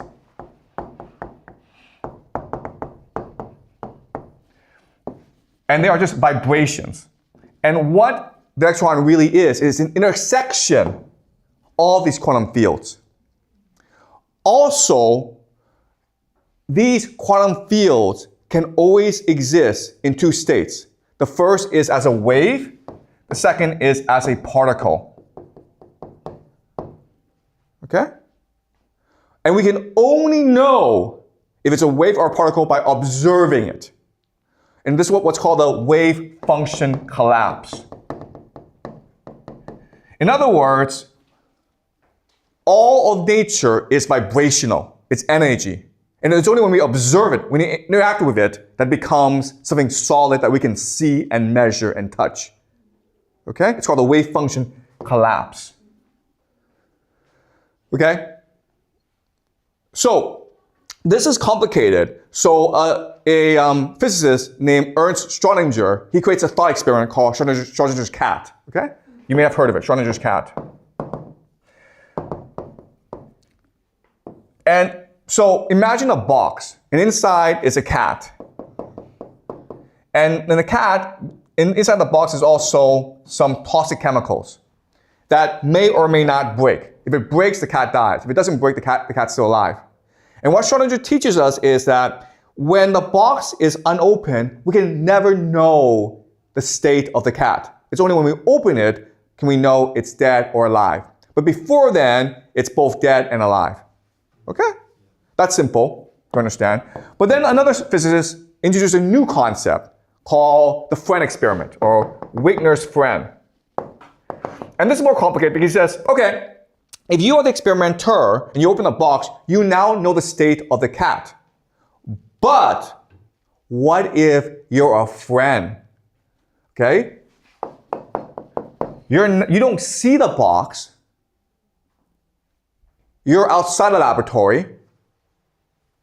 When the experimenter opens the box, does the wave function collapse? And the answer is, it does not. Okay? It does not. And what this is telling us is there is no objective reality that exists outside of you. When the experimenter opens the box, the wave function collapses for him, but does not collapse for the observer and for anyone else. We have to open the box ourselves in order to see if the cat is alive or dead. Okay? But what if this person tells us? The answer is, it still doesn't collapse. We have to participate in the reality ourselves. And what this is saying, okay, this is hard to understand, is that everyone lives in his or her own reality. Everyone has a unique universe onto himself or herself. And that's what quantum mechanics teaches us. Okay? All right. So now let's try to, based on all this, okay, Kant and quantum mechanics, create a theory of reality. Okay? So what's important to understand is that everything are just vibrations. Okay? That's all it is. It's vibrations. Yeah? But I thought like quantum mechanics can only be applied on quantum, whereas we are a macro creature that is not like. Yeah, that is correct. But quantum mechanics is the basis of reality, right? Okay. So everything are just vibrations. Now, what happens is that what we need to understand is that if it's vibrations, if it's energy, it's also information. Okay, does that make sense? All right? So what our brains do is, our brains are not independent. Our brains connect to the universe, okay? So as the universe is vibrating, we're receiving information. And then through our experiences, okay, this vibration allows us to turn it into memories. You understand? We're taking this vibrational information, we're taking our experiences, we're combining to memories. Now, this is really important. The memories now go back to the vibrational force. So our memories are connecting to the universe, and they're being stored in the universe. They're being imprinted in the universe. It's an imprint. And of course, is no different from the internet, right? On the computer, whatever you write is being stored on the internet. So whatever you do is going to change the internet. And you receive information from the internet, okay? So you're participating in the internet, and you're part of the internet. Okay, and the same thing is happening here. Okay? So everything's vibrational. If it's vibrational, it's information. We take the information and we combine with the experience to turn into memories. The memories then go back to the universe. And so it's as though we can implant ourselves into the universe. Okay? Now, this is hard to understand. So what we've done is every single culture has turned this knowledge into a story that is easy for people to understand. Okay? So I'm going to tell you this story. And this story, this framework, I'm actually using Dante. Okay? All right, Dante. What does Dante tell us about the universe? Okay, just a monad. The one, God, who knows, okay? But it's a source of everything. And so what he does is he vibrates. He emanates, he thinks, he breathes. And this creates vibrational force, right? And this vibrational force creates new forces called dyads. Dyads are pairs. And when the pairs come together and vibrate, they create new things, okay? So this is how creation happens, through vibration, through the combination of different forces, okay? Now, what's important to understand is that as the dimensions go lower, the frequency decreases. So at high, it's really fast, right? It's like, ah! Okay? When it goes low, it becomes low frequency, oh, okay? And eventually, you get a point where matter can be created, okay? So this is spirit, this is matter, and this is the world that we live in. Okay? So now the question then is, why is the universe set up in this way? And it has to do with the fact that the universe, the monad, strives for newness, for imagination, for freshness. The problem, though, is that in the spirit world, everything is perfect. Everything is eternal. Everything is immutable. And so by definition, you can feel no pain. You cannot suffer. You cannot make any mistakes. Therefore, you cannot have any new experiences. Therefore, you cannot have any imagination. So we humans exist in order to solve this problem. We humans are corporal, which all it just means is we have bodies, okay? If you have bodies, you get old, you bleed, you get hurt, you fall down, okay? You feel anger, you feel hate. But this allows us to have an imagination. And the imagination allows the universe to grow, to expand, to vibrate. Okay? That's our function. To have experiences that are new, which expands the consciousness of the universe. The universe itself is consciousness. All right. So, for this system to work, there have to be some guiding principles to this universe. The first and most important principle is the principle of free will. Without free will, this system cannot work. If you do what you're supposed to do, you can't have imagination, okay? So you have to disobey. You have to make your own choices. You have to make your own mistakes. And this is what allows the universe to imagine. Okay? But the problem then is, if you have free will, how do you know you're doing good? How do you know you're doing evil? And the answer is the idea of love. Okay? So the monad is the totality of love. We are a part of the monad. Okay? We're a part of the monad. And so there's a spark of the monad in us called love. And so when we do good, we feel good because the love, the spark, is growing in us. And it's almost like a magnet, okay? We want to return to the monad. And so we do good because it makes us feel good and allows us to return to the monad. But sometimes, because we live in a world of free will, we make mistakes. Okay? We might hurt someone, or we might traumatize someone. In which case, we feel anger. And then this becomes a vicious cycle, okay? So now there's another system set up to ensure we don't get trapped by our hate. And this system is called death.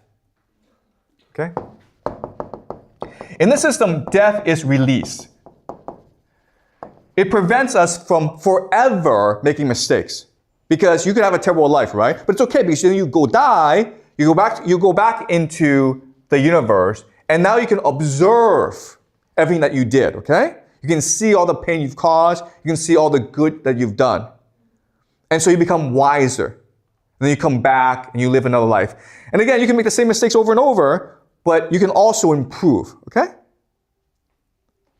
Now, the other thing to remember about the system is that it's our choice whether to create love or hate. Now, love goes back to the monad. But what happens when you create hate? Well, you need to store it somewhere, so it goes into lower dimensions, okay? Hate. All right? So we create new dimensions through hate, through anger, through fear, through bad emotions that cannot return to the spirit world because the spirit world is perfect. And so this is called hell. And this is called heaven. Okay? And this is how the universe is set up. Okay? So I'm just taking the literal reality and turning it into the metaphorical reality, which becomes the basis of all early religions. Okay? So there are different metaphors that we can use to understand this system. But let's look at one from Hinduism and one from Dante, okay? So in Hinduism, there's a metaphor that's very powerful. And the metaphor is that in the house of the god Indra, Indra is one of the most powerful gods of India, there's all these pearls that float, okay? And what do pearls do? They reflect other pearls.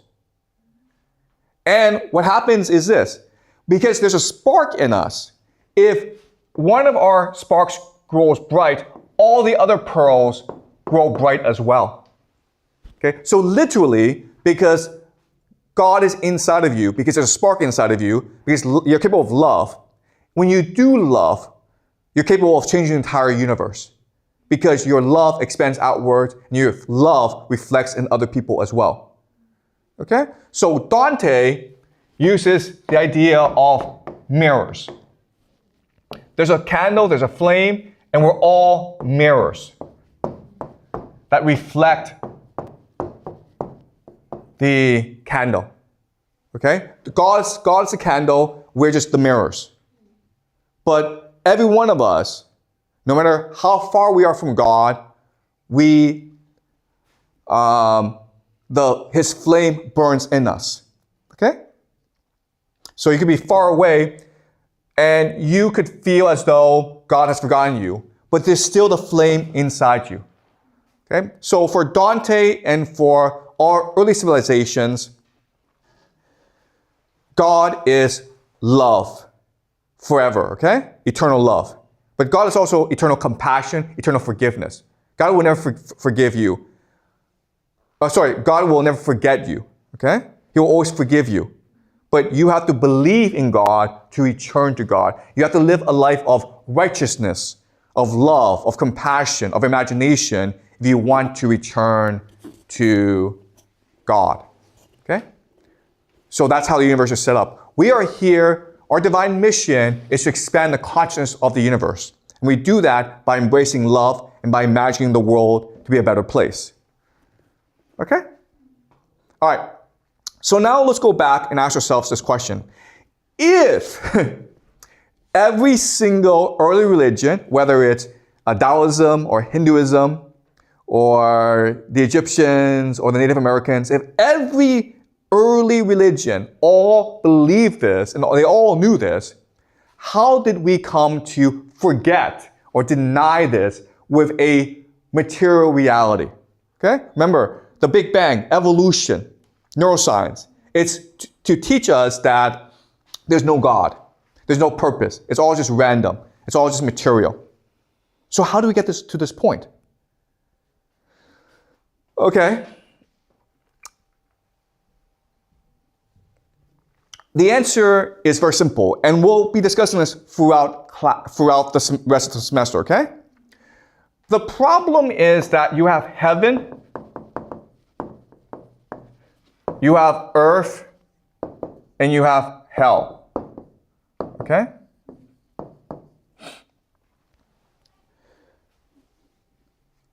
The heaven is spiritual. It's consciousness. Hell, it's mechanical. It's machines.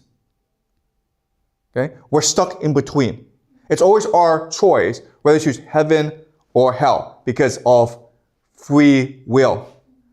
Okay? And for most of human history, we have chosen heaven. But eventually, you had people who chose hell. And when you have choose hell, you have access to technology, right? And this technology allows you to conquer and control other people. Okay? But once you conquer and control other people, you have to get them to obey you. If you are enlightened, if you know the truth, you know that none of this matters. We're all gonna die, so why should I listen to you? So, in order for me to control you, I need you to fear death. Okay? I need you to forget God, and I need you to fear death. When you die, dying is the worst thing that can happen to you. Because remember, before people understood, death was just a part of the journey. It was a release. It was an opportunity to reset yourself and come back. Now, death is the worst thing that could ever happen to you. Okay? So how do you forget God? And how do you get people to fear death? You use science. Right? And you create theories like the Big Bang, like evolution, like neuroscience, to make people forget the divinity inside you. Right? So that's what science is for. But unfortunately, for these people, that's not enough. Because eventually, we'll all die, right? So the only way around this is by creating a new technology called transhumanism. Okay? You may have heard of transhumanism. Again, don't worry about the concept now. We'll discuss this later on in the semester. But transhumanism is to surpass humanity, which basically means to defeat death. To upload your brain, to the internet so you're here forever. Okay? To trap you here forever. And so, now the question then is, why are they doing this?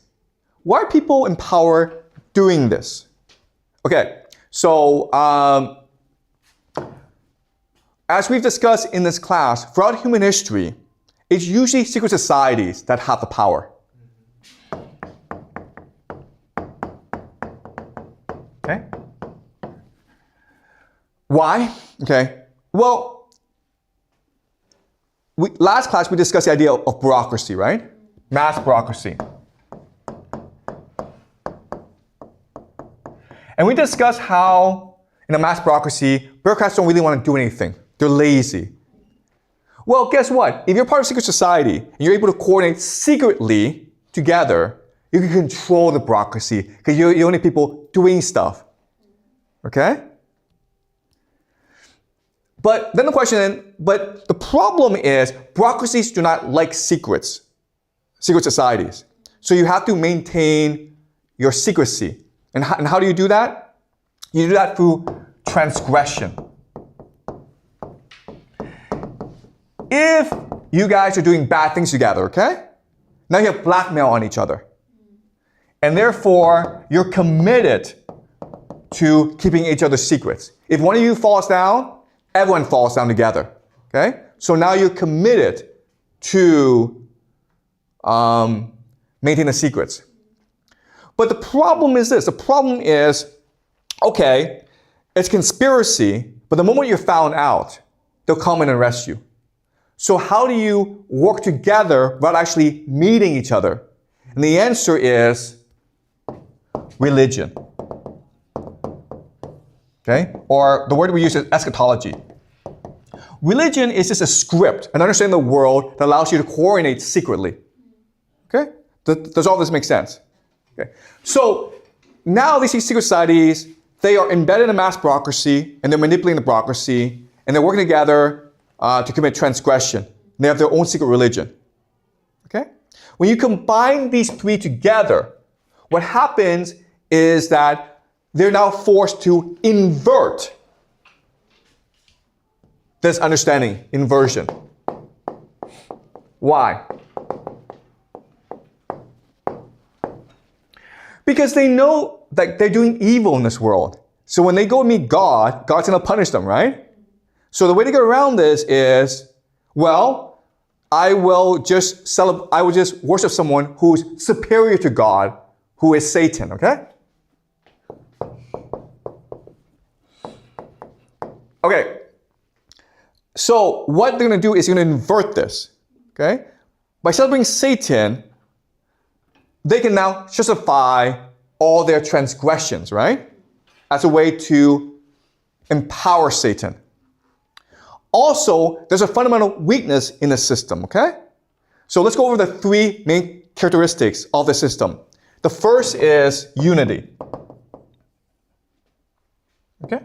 So this entire system is complete and unified. Second is symmetry. Symmetry or polarity. And what this means is that if there's good, there must be evil. If there's ugliness, there must be beauty. Why? Because you cannot have one without the other, okay? One thing is meaningless without the other. That's why if you have God, you must have Satan, okay? And the third principle is as above, so below.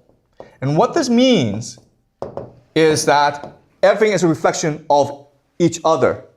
So you can never defeat God, but what you can do is corrupt human beings to worship Satan so that Satan becomes everything. Okay? All right. Are you guys following along? Okay? So what you're trying to do is you're trying to invert this world. And how do you invert this world? What you do is, you know that hell is material. And you know that heaven is spiritual, right? What you do is you brainwash people to worship the material world and abandon the spiritual world. You make money, power, technology, science, the greatest things in the world. Okay? You get rid of God. You get rid of religion. You get rid of compassion. You get rid of love. And that's how you control the world. So in other words, what is happening today is a war between heaven and hell. The people in charge, the secret societies, they are interested. They must make hell into heaven and heaven into hell. They must invert the world in order to maintain their power. Okay? And that's what we will be focusing on for the rest of the semester. This war between heaven and hell. How it came about, who are the major players, and what will happen.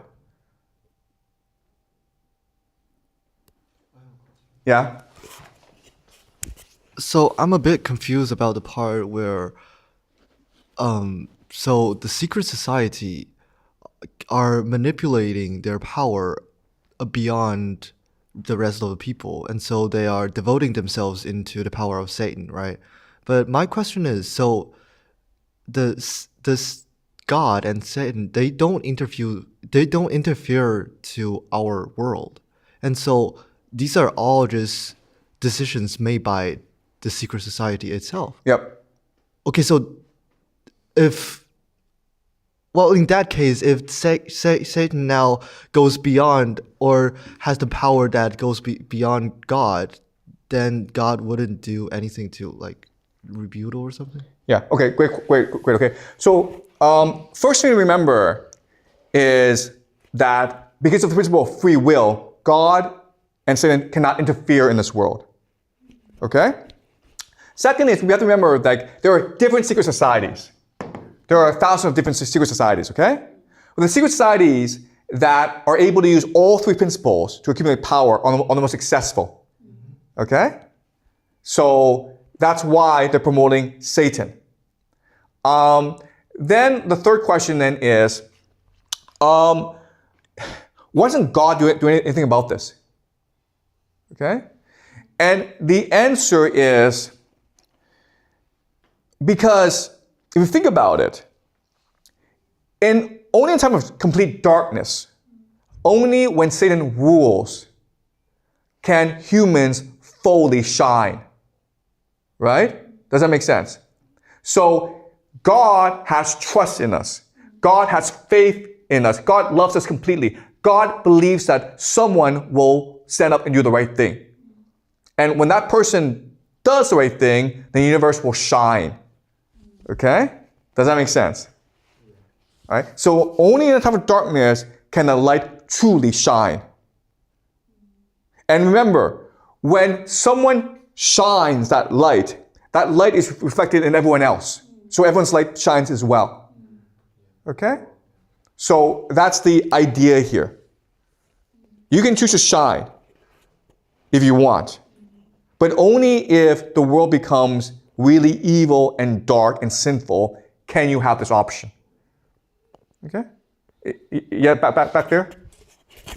Like, is there really a God or a Satan, but there's a God for all of it and a God for all of the bad things, or it's just two worlds, which is one positive, one negative?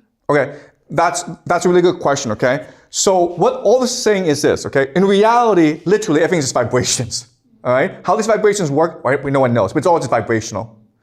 But what we know is we are participants in the universe. So if we all believe God exists, guess what? God exists. We all believe Satan exists, Satan exists. Okay? That's why this war, it's not over resources. It's over perception. Do you understand? This is a war of perception. If I can get everyone in the world to believe that God is dead and Satan is a true God, I win.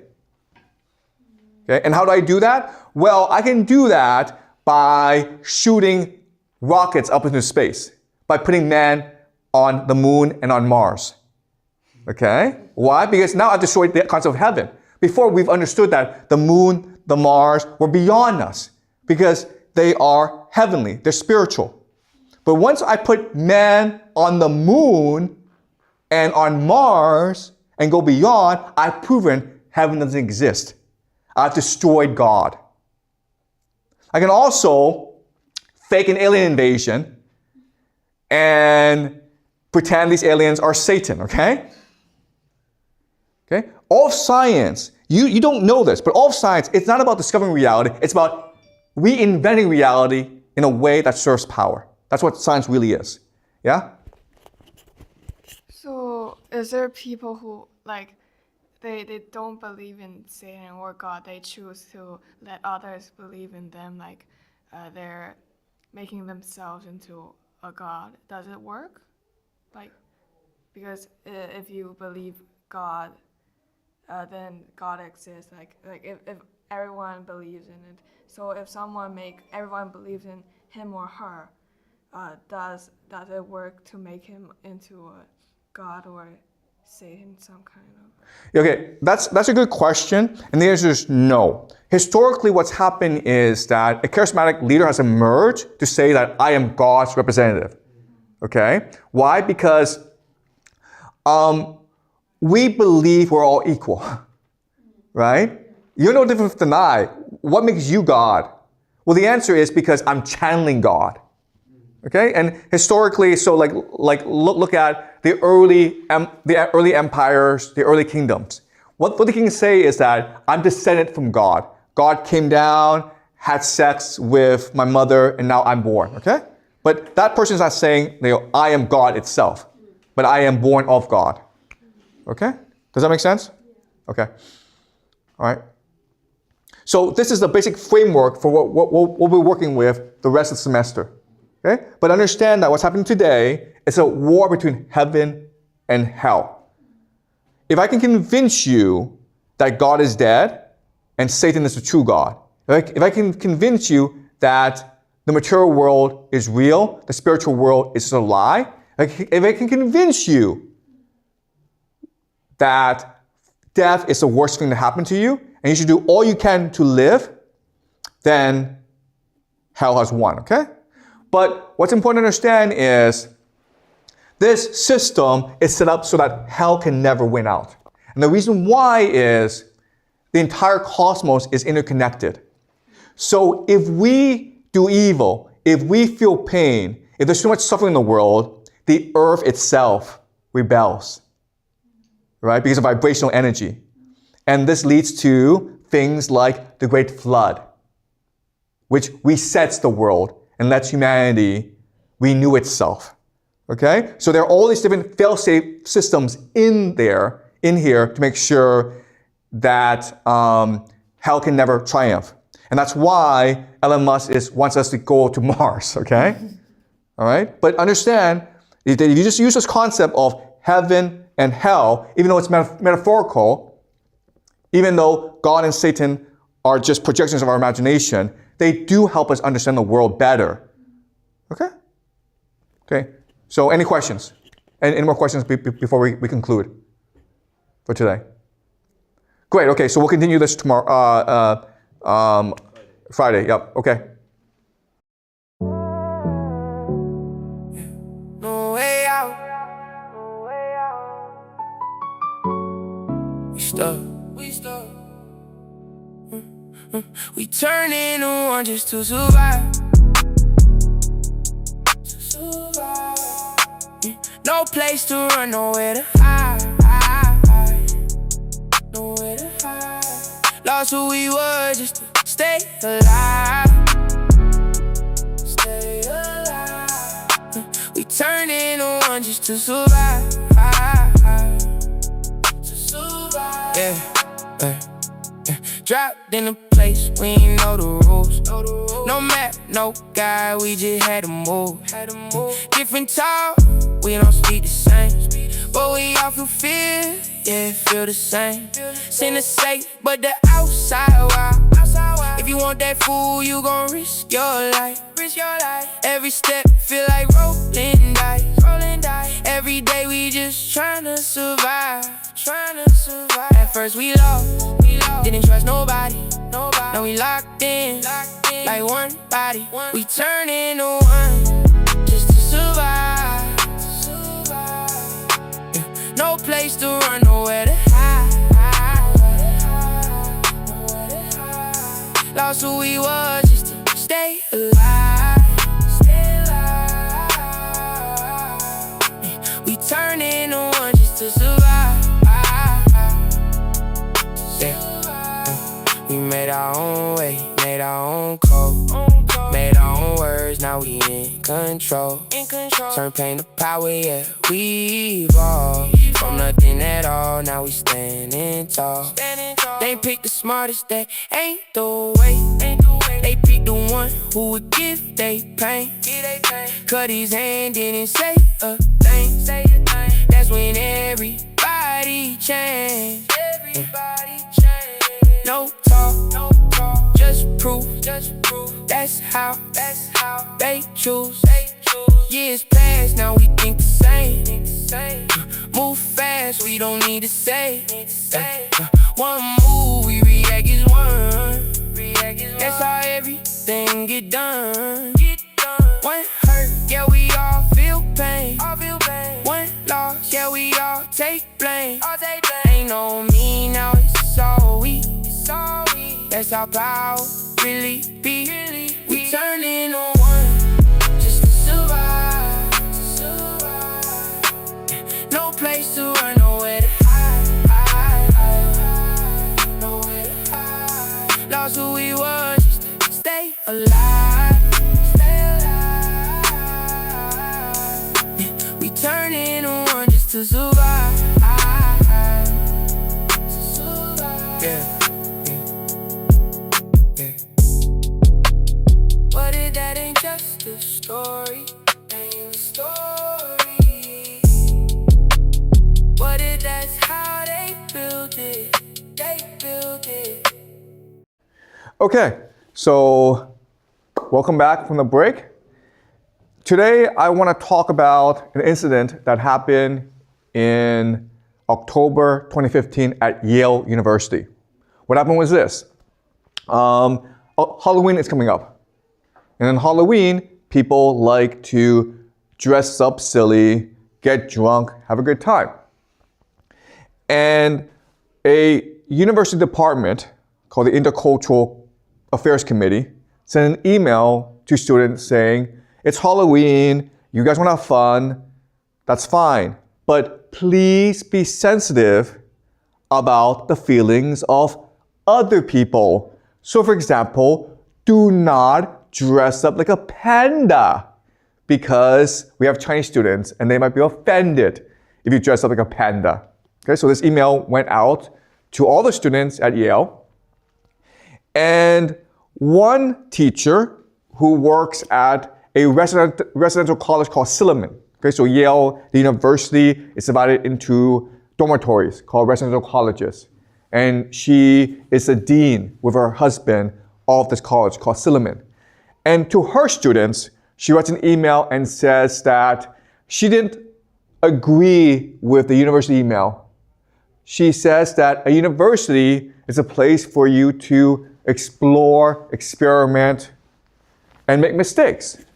So, yes, be sensitive about the feelings of others, but we trust you to make mistakes and to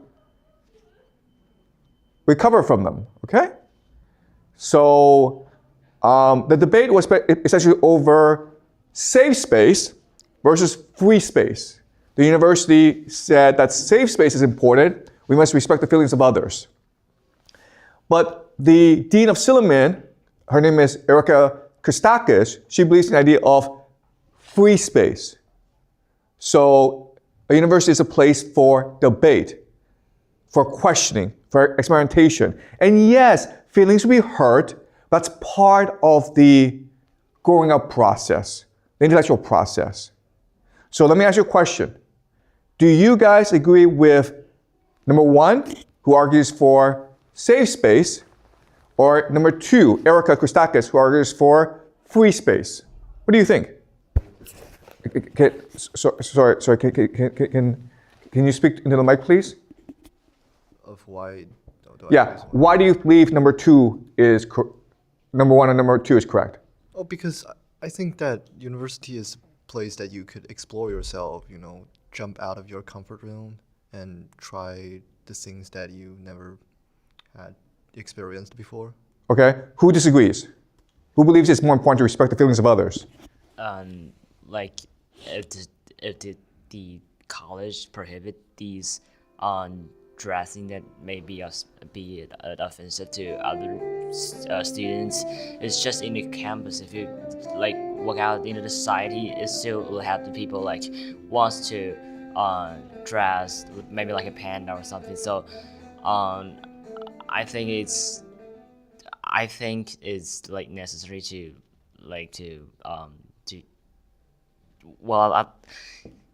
yeah. Okay, all right. Any other opinions? Any other opinions? Okay, so you say respect the rules, right? I think it depends on who decided. It feels like for myself, I think free space will be more important. I need to explore what I want. But for being as a leader, being as a head of the college, I think safe space will be more important for them because they need to take in control. Okay, right. But the problem is this is a conflict, right? Mm-hmm. If the teachers care about safe space, you cannot have free space, right? So the question then is, what do you think in principle is more important? Free space or safe space? Safe space. Okay. Okay, all right, okay. So yeah, so most students believe safe space is more important. And this marks a generational shift because when I was growing up, there was no debate. It was just assumed that free space is more important because if you're not allowed to make mistakes, if you're not allowed to explore, if you're not allowed to argue with other people, if your feelings don't get hurt, you will never grow as a person. Okay, so this marks a generational divide or a generational gap. Okay, so we're going to look at what happened because of this debate. So the students who read the email were offended that Erica Christakis was arguing for free space because they believe that by doing this, you're going to hurt our feelings. All right? And so let's look at what happened. And remember, this is Yale University. Okay. So what's happening is that when Nicholas Christakis, the husband of Erica Christakis, went to a meeting, he was surrounded by students. And they're confronting him, okay? There's like 100 students. And they're confronting him. Before racism. And they're arguing, We're sitting here telling you that you are being racist. You are being offensive. You admitted that you hurt us. Why can't you say sorry and move past it? I'm sorry. By saying that he's racist, you have the right to that's how you're hurting us. No, one at a time, please. One at a time. It's very easy for any trivial world of mine to be misinterpreted. So I'm one at a time. I'm happy to speak to you as much as you want. I can't speak to you as much as you want because I have other students that need time as well. So unfortunately, a little bit. Okay, so look, I'm not saying which side is correct.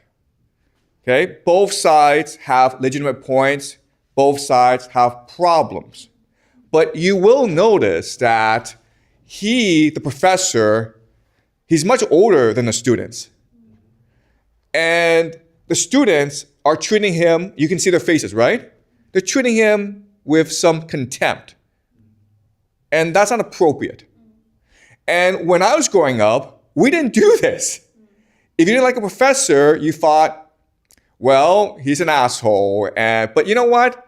Most professors are assholes because they're professors. Okay? You did not go and like stalk the guy and complain to him. That's kind of disrespectful. All right? So the question then is, why is this happening? So I want to show you another video.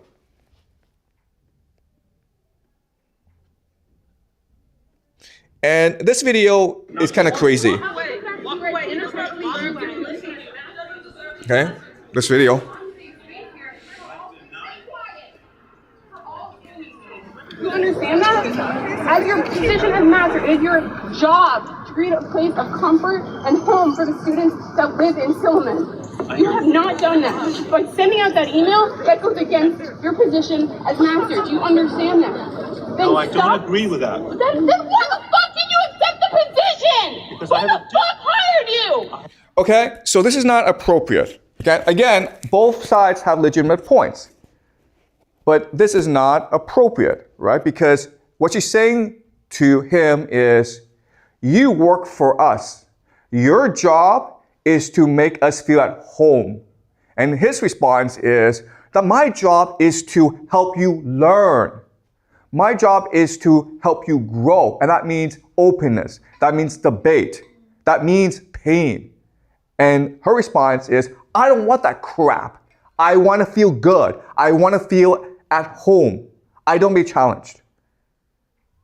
And if you think about it, that defeats the entire point of university. So again, I'm not saying who's right. I'm not saying who's wrong, but clearly there's a problem here.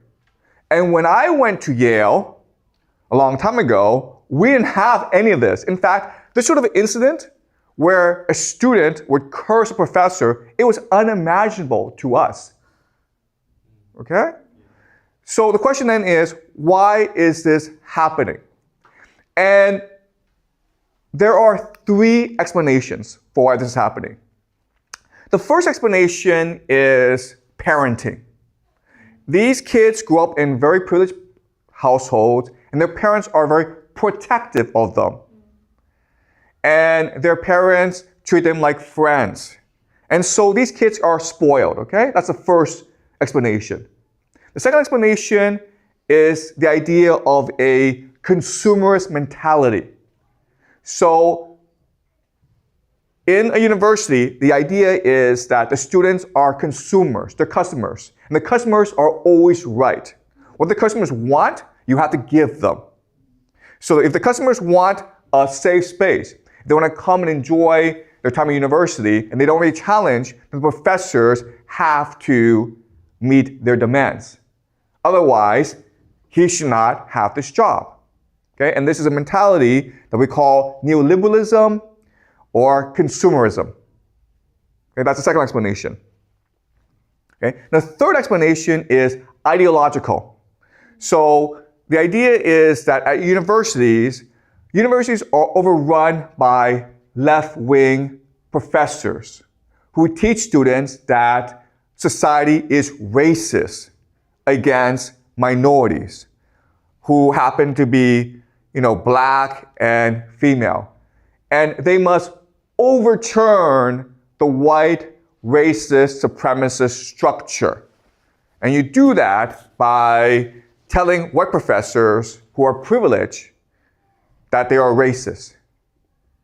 Okay, so these are three standard explanations for why this is happening. Because this sort of stuff is happening quite a lot in America. What I want to argue to you today is that there's actually another explanation, which I think is much more compelling. And the explanation is that universities have become bureaucracies.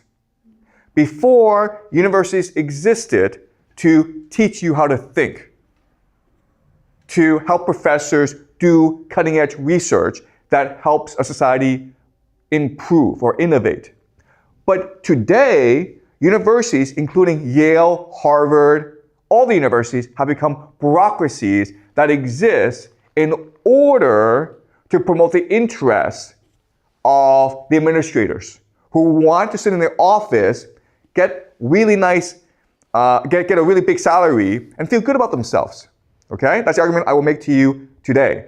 And what I will show you is that this is not just true for universities, it's true for every major organization in America and in the Western world, and arguably all around the world. Okay? That's the argument I will make to you today. Any questions before I begin? All right. Okay, so today's lecture is Death by Bureaucracy. How the idea of bureaucracy, the bureaucratic mindset, is taking over the world. All right, so let's talk about another incident at Yale. Okay, this is Yale Law School, and a student named Trevor Colbert, he sends an email. He has a party, he sends an email to all the students at Yale Law School. And there are actually not that many students at Yale Law School. There's maybe 300. Okay? But all the students get it. And he says that he's going to organize a party, and it's a trap house party. And it's a bit of a joke, because trap house means actually a drug house, a place where drug dealers sell drugs. But black students, African American students, read the email and they're offended. And they're like, are you making fun of black students? So they write a letter of complaint to the deans of Yale Law School. And there are two deans who investigate, okay? Their names are Eldick and Cosgrove, okay? And what Trevor Colbert does is he actually records the meeting, okay? Secretly. For 20 minutes they talk. And basically, Colbert does not believe he did anything wrong. He sent an email, and he said it was a funny email. He thought it was funny, okay? But the deans tell him, you think it's funny, but other students found it offensive, so you need to apologize. And Colbert's like, okay, well, I'll tell you what. If these students thought that what I wrote was offensive, then I will talk to them. We will talk together about why they found the email offensive, and we will settle this amongst ourselves. And the dean's like, no. We want to help you guys out. We want to protect you guys. We're afraid that if you guys meet, you guys will fight even more. And Trevor Colbert's like, well, I want to hear what they think. I don't want to hear this from you. I want to hear what they think, okay? And then what happens is that the deans start to threaten Trevor Colbert. They basically tell him, these things amplify over time, so you must apologize right away for your sake, okay? And they tell him, listen, if you do not apologize, then this might affect your career. This might affect your social circle. Okay, so they're threatening him. And what they say is, we're doing this for your sake. Okay? Eric says he worries about the email affecting the student's reputation, not just here, but when you leave. You know the legal community is a small one. And he says, you know what? I will write the email for you. I will craft the apology for you. And Cosgrove warns that escalation is a possibility if the student doesn't apologize, okay? So this is coercion. And again, the student, it's not clear what the student did wrong. Some students found it offensive, but it's not clear what rules or laws or what regulations Trevor Colvert broke, okay? It's not clear. So why is this happening? Okay, my argument to you is that it's happening because these guys, Cosgrove and Eldick, they need things to do. Because being a dean of a university, it's not a real job, right? There are professors who teach, there are researchers who do research, but deans actually don't do anything. So when you have a bureaucracy, bureaucrats go make problems for everyone in order to create solutions for everyone. Okay? So another saying this is 20 years ago, 30 years ago, when I was a student at Yale, if you had a problem, you had to go talk to a professor because there was no one else to talk to. Nowadays, you can talk to like 20 or 30 different deans. Dean of Student Affairs, Dean of Student-Faculty Relations, who knows, okay? But there are like all these offices that you can go to. And quite honestly, it's the same at the school as well, right? If you don't like me as a teacher, there's like 4 or 5 different people you can complain to. And quite honestly, a lot of you do complain, okay? So I know about this. And what is happening is these universities have become bureaucracies. Now the question then is, why are they bureaucracies? And the answer is, in the beginning, as a university, you have to build your reputation, right? So you work hard, you focus on teaching, you focus on research. So it's a struggle to become a global brand. Once you become that global brand, there's nothing else to do. There's no more ideology, there's no more struggle. So what happens is the people in charge start engaging in rent-seeking behavior. They take advantage of their position in order to make their life easier. And then they pass on this privilege to their friends and then to their children. And this creates a bureaucracy. And the university starts to exist in order to empower these people at the expense of students and professors. Okay? All right, so to show you how ridiculous this has become, here's an example. This is from CNN, okay, and this is the year 2020. A University of South California professor is under fire for using a Chinese expression students allege sounds like an English slur, okay? So there's a Chinese word that sounds like a racial slur, an insult in English. These two words actually do not sound the same. Okay, you know what the word is, right? 那个桌子,那个电脑, okay? It's not the same as the English word, but it sounds a bit similar. So what happened was some black students, African American students, who were not in his class, okay, wrote a letter of complaint. And honestly, if you read it, it sounds like a joke. It sounds like a prank. All right, so let's read it together. Okay, so this is a professor, Greg Patton, and he's just teaching communication Chinese. He's just teaching Chinese to his students on how to communicate in China when you do business, okay? And he says, look, 那个, it's just a filler. It doesn't really mean anything. And he says it a few times. But there's no bad intention in what he's saying, right? I mean, he's just pointing out a fact. So what these students write is, this phrase, clearly and precisely before instruction, is always identified as a phonetic homonym and a racial derogatory term and should be carefully used, especially in the context of speaking Chinese within the social context of the United States. Okay? So this is a ridiculous idea. And honestly, it sounds like a joke, okay? It just sounds like these students are playing a joke. And the administration just ignore this, right? Guess what happens? The dean, okay, the head of the business school, announced that a different professor would take over teaching Patton's class. he fired Patton. And then he said, Professor Patton repeated several times a Chinese word that sounds very similar to a vile racial slur in English. Understandably, this caused great pain and upset among students, and for that I am deeply sorry. It is simply unacceptable for faculty to use words in class that can marginalize, hurt, and harm the psychological safety of our students. We must and we will do better. Okay? He's being retarded. It's a joke, it's a prank, and he's taking it very seriously. Why? Because he's trying to protect his job. He's trying to look good. He's trying to explain why I'm the leader because I protect everyone. Okay? So then again, why is this happening? Well, again, the idea of bureaucracy. So this is the University of California, San Diego. This is student enrollment, okay? So you can see a slight increase in student enrollment. But look at this. Senior management, deans, administrators, managers, boom, okay? Boom. This is called rent-seeking behavior. This is people in power taking advantage of their power to give jobs to their friends who do nothing every day. And because of that, they're always looking to cause problems for everyone else, especially professors who do real work.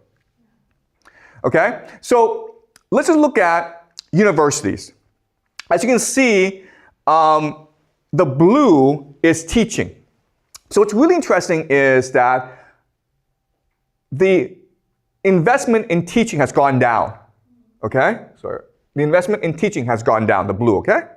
But look at this. The red is administration. So over the past, from 1980 to today, over the past 40 years, universities have put less money into both administration as well as maintenance, but have put more money into administration, into bureaucracy. Okay, this is where your money is going, guys. All right, so this is Illinois. You see a massive surge in managers, but at the same time, student enrollment is going down. It went down 3%. All right, so this is a paper written about the Swedish education system, the higher education system, okay? It's no different anywhere else. All right, so the argument is that bureaucracy is ballooning in Swedish higher education. So let's look at some interesting statistics. All right, so what's happening is that this chart tells you that teachers are teaching more and more students, okay? Teachers are teaching more and more students, but administrators are managing less and less students. And the reason why is teachers are fewer and fewer, but managers are more and more. That makes no sense. Okay? So you can see that teachers and researchers, it's pretty flat. Okay? It hasn't really expanded that much. But secretaries, people who do real work, it's going down. But managers are going up. Okay? So if the university is facing problems, the first thing you should cut are the people who do no work, right? But it's the opposite. People who do no work, the managers, keep their jobs, and in fact, they pay themselves more. And the professors and the maintenance and the secretaries lose their jobs to cut costs. Okay? This is how much they're paid. As you can see, over the same time period, secretaries are getting paid less and less, teachers are getting paid less and less, but look at this. Managers are getting paid more and more. These are the different departments, okay, of a university. So as you can see, okay, the jobs, the departments that do real work, IT, HR, they're going down, but management is going up. All right, so the people who do absolutely no work, their jobs keep on going up, and they get paid more and more. And as I said, the problem with bureaucracy is not only do managers do nothing every day, but they expect others to do more work, okay? So professors, researchers, teachers, they're doing more work because the managers are giving them more paperwork to do, okay? Like evaluations and all that. So professors spend now almost 20% of their workday on paperwork, given to them by managers. And this paperwork is not necessary. It's just given to them to justify the jobs of the managers, okay? This is America. We go back to America. And as you can see, this is a university called Gallaudet. And as you can see, over a 20-year period, there's the blue are the salaries of professors. And it's pretty stable, okay? You went from 72 to 86, not a huge increase. But look, for managers, okay? The president, it doubled from 141 to 280. It doubled. Right now, the salaries are over 3 times as much as faculty.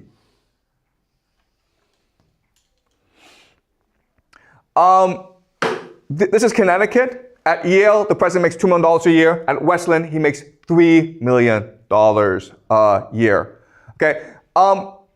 This is a private university called Stratford University.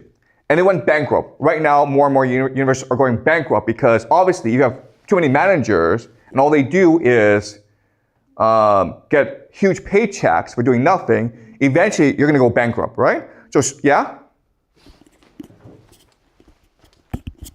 Sorry to interrupt, but the school board is not stupid. So, I mean, this is a fact, and so why don't they just change anything? That's a great question, okay?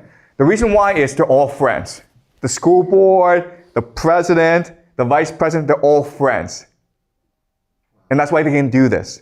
Because they control all the power. They're all friends. And it's in their best interest to steal together, right? Because if you steal by yourself, then you might get caught. But if you steal together, then you're untouchable, okay? So this is exactly what happens at Stratford University. The university goes bankrupt, and because the president and the vice president are stealing from the university, stealing because they are not only collecting huge paychecks, but they're also expensing everything to the university. So for example, they buy a car or they have a gym membership, they charge the university. And if the university can't pay for it, what they do is they lend money to the university. Okay? All right? So Schultz is the president. He lists himself and his wife as the biggest creditors, claiming that the university owes the couple $2.5 million for 8 promissory notes. Okay? So the university could not pay their cars or their house mortgages, and the Schultz are like, don't worry about it. We'll lend you the money. And then when the university went bankrupt, it was like, okay, now you have to pay me back. All right? So again, how were they able to do this? Because the filings also shed light on payments to university insiders in its final year of operation. The college paid out of over $30,000 in stipends to 7 trustees. So the people at the top were getting paid off, even as the university was going bankrupt. Though the filing doesn't differentiate which expenses were Richard's and which were Mary Ann's, the filings for 2020 alone showed over $18,000 in lease and insurance payments for the Schultz cars, okay? So they had cars and they were making the university pay for these cars. Over $4.7 million in loan payments and collateral returned to Eagle Bank on behalf of the Schultz, okay? So they're also making the university pay for their houses as well. And then you're like, how could they do this? Well, the answer is because in America, the rich always wins in the court system. So whoever is able to hire the best lawyers always wins out. And they have a lot of money. The university is bankrupt. They don't have a lot of money. So they will win out. Okay? So I point this out because this is what's going to happen to many universities over the next 5-10 years in America. Because you have a system where you have the managers at the top, they are all best friends, they're all stealing from the university together. And eventually the university will bankrupt. So that's America. Okay, but it's not just the universities, it's every bureaucracy, it's every organization is happening like this. So you look at Canada. In Canada, you can see a rise of 9% in the population, but look at the government, okay? It's went up by 26%. In America, you can see a sharp decline in manufacturing jobs starting in about the 1980s because these jobs are being offshored to China. But at the same time, you see this steady increase in government jobs. Okay? So people in America are doing less real work. And more people are becoming bureaucrats. Okay. So as you can see, the growth in the government is usually in management, okay? People who will work, no, it's pretty flat. But look at the managers, look at the administrators, okay? They're going way up, and it's a pretty steady increase. All right, so how do we know the government doesn't really do anything? Okay, so there's a study that shows us that it's looking at rules, okay? So rules help society be more efficient. So as you can see, the number of rules have gone down actually. The number of significant rules that actually impact you day to day have gone way down. But, this is interesting, the paperwork has gone up, okay? So this tells us the managers, the administrators in the federal government of the United States, they don't do anything but produce paperwork that's meaningless. That has actually no impact on the lives of ordinary people. Okay? Okay, let's look at the military. So everyone believes that America has the world's greatest military because it spends the most on the military and has all these high-tech weapons, right? The problem is the bureaucracy in the military right now. So you see what's happening is an increase in management because the ratio of officer to soldier is going down. Okay, so you have more officers and less soldiers. That's a problem when you're fighting a war. All right, so in the Civil War, and this is the 1860s, you had one officer for every 14 soldiers. Now it's 1 to 4. Okay? The biggest problem is the increase in generals. Okay, so you can see 3- and 4-star generals have increased the most. In World War II, America had about 12 million soldiers. They had 7 generals who were 4-star. Today, America has about 1.2 million soldiers. They have 40 4-star generals. And this is a huge problem. Why? Because if you're a 4-star general, you have a lot of privileges beyond your salary. So this is from Raymond Dubas, who works in the Pentagon, and he writes about the perks of a 4-star general. A 4-star has an airplane. A 3-star often doesn't. Can a 3-star get an airplane when he needs it? Not always. Okay? So a 4-star general always has his own personal airplane. What is his personal airplane? It's called a G5. This is what a G5 is, guys. This is what a G5 is. This is his own personal plane. It's always there for him. If he doesn't want to fly, it's waiting on the tarmac for him, okay? You can see how luxurious it is. This costs $50 to $60 million per plane. Every 4-star general has this plane. At the same time, guys, what's happening to soldiers? The soldiers don't have enough to eat. There's 1.2 million veterans on food stamps. Okay, that's 8% of all veterans in America. The people who actually fight, the people who actually make sacrifices for their country, don't have enough to eat, while the generals fly around in like these really nice planes. That's the state of the American military. All right, so it's not just the military, it's every single US government department, okay? All the administrators, you see massive increase in administration. All right, so people who do real work, okay, is in the red. People who do absolutely no work is in the blue, okay? So people who do science, math, engineering, 621. People who do administration, 1782. So in every federal bureaucracy, you have bloat. You have managers who do nothing, and you have very few people who do the actual real work. It's true for every single federal organization in America.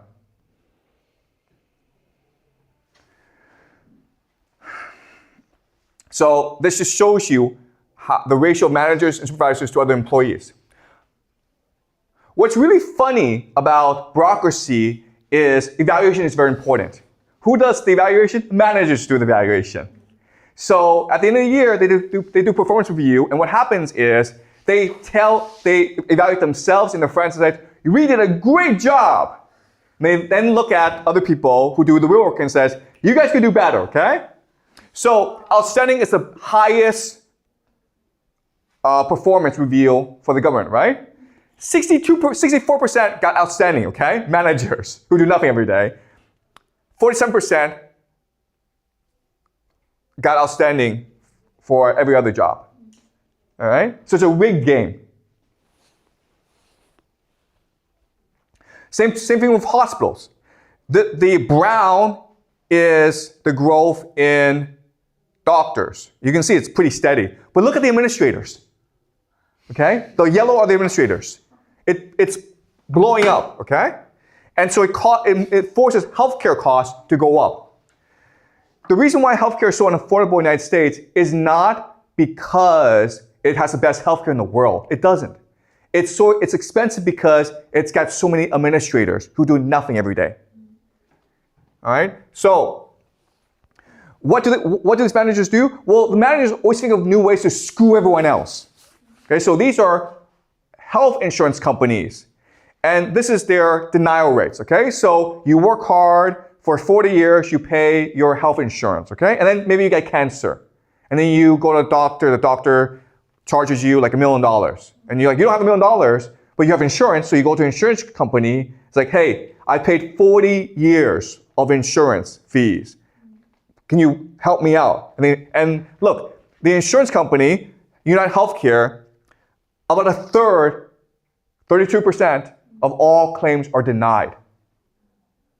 And they do this as practice because if you fight them, they'll say, okay, you know what, we'll agree to pay you back, okay? But if you don't fight them, then they're like, great. Okay? So it's extremely unethical. And so that's what managers do every day. Think of new ways to screw over their patients and doctors. All right, so why is this happening? All right, why is America like this? Why is the West like this? Why is the entire world like this? So this is Franz Kafka, and he was writing before World War I. This is his most famous book called The Trial. Okay, I'm not sure if you guys have read this book or heard of this book. Okay, it's very good. And the novel, it's a very interesting novel because the main character, Joseph K., he works at a bank. He's a bank clerk. And he has never gotten into trouble his entire life, okay? He's very obedient. He's very nice. He just sticks to himself.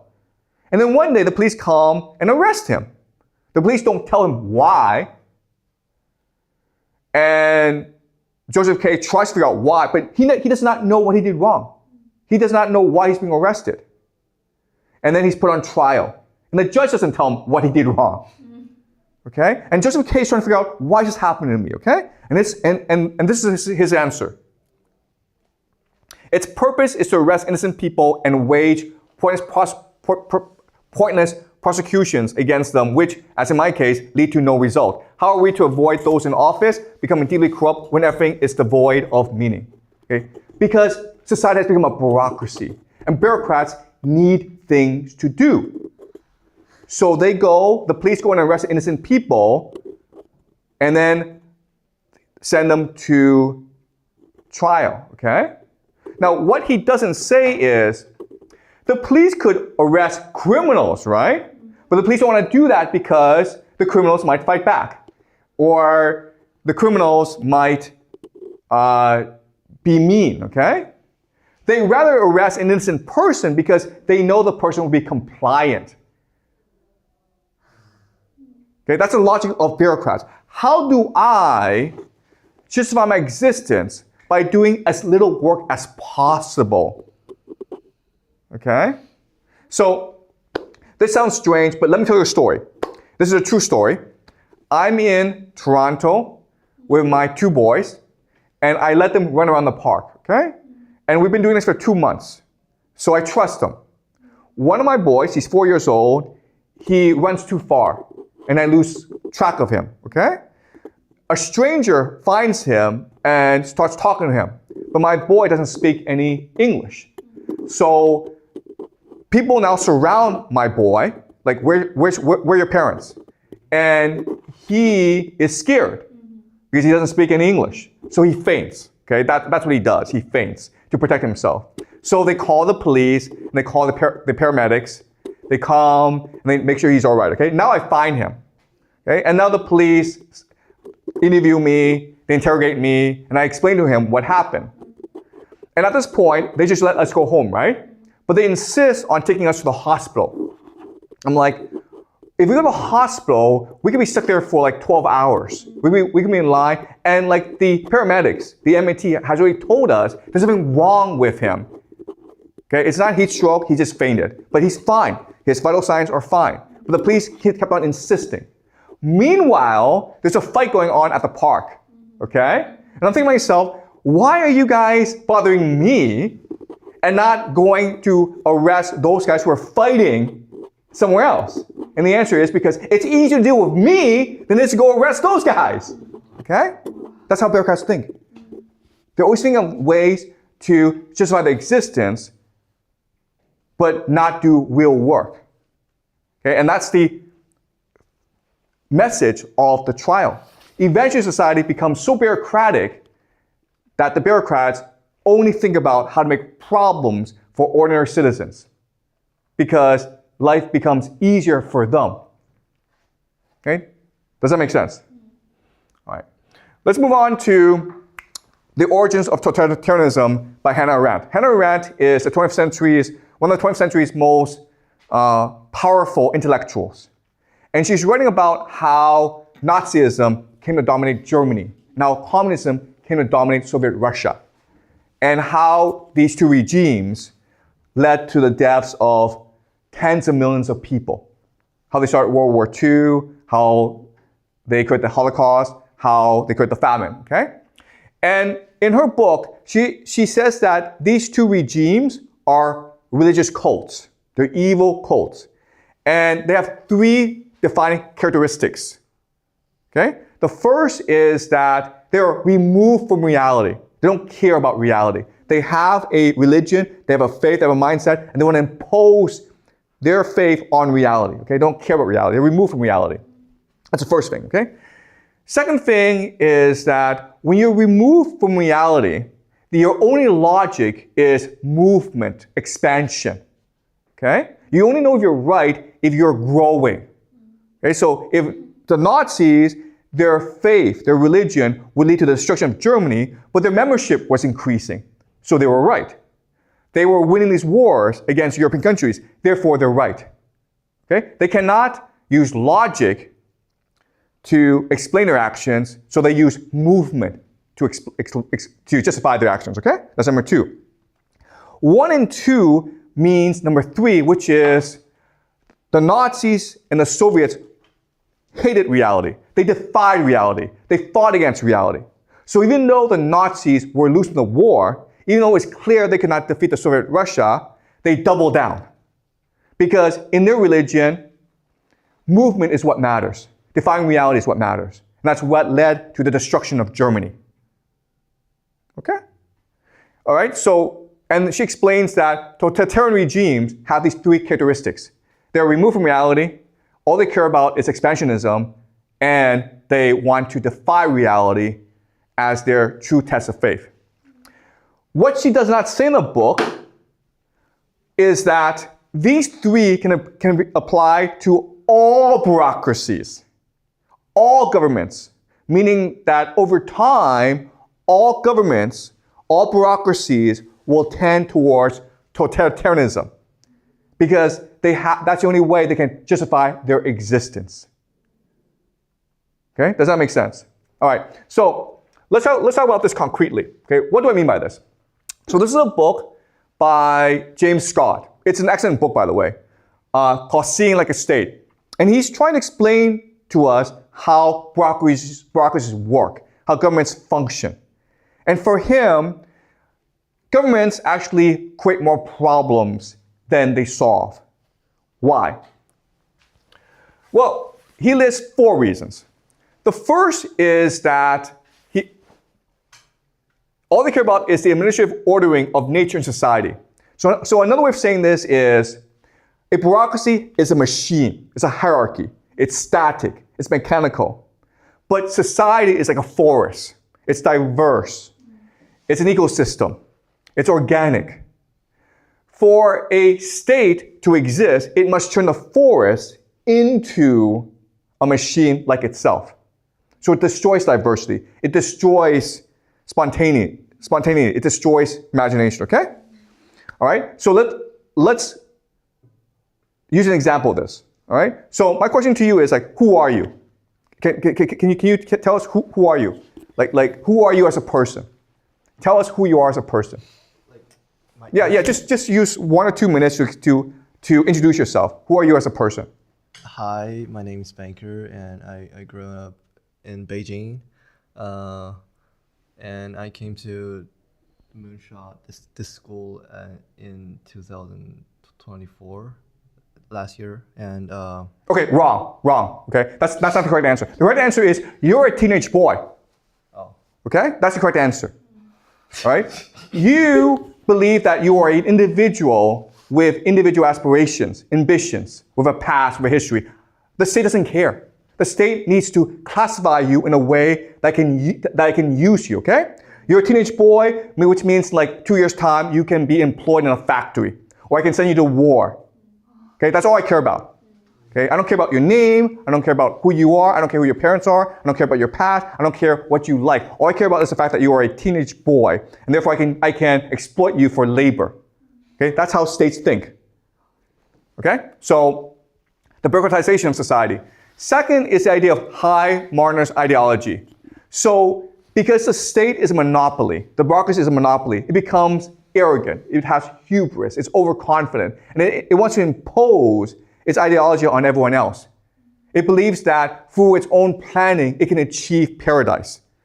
Okay? So it becomes authoritarian, meaning it refuses to listen to criticism, to feedback, to questions. It is not open to debate.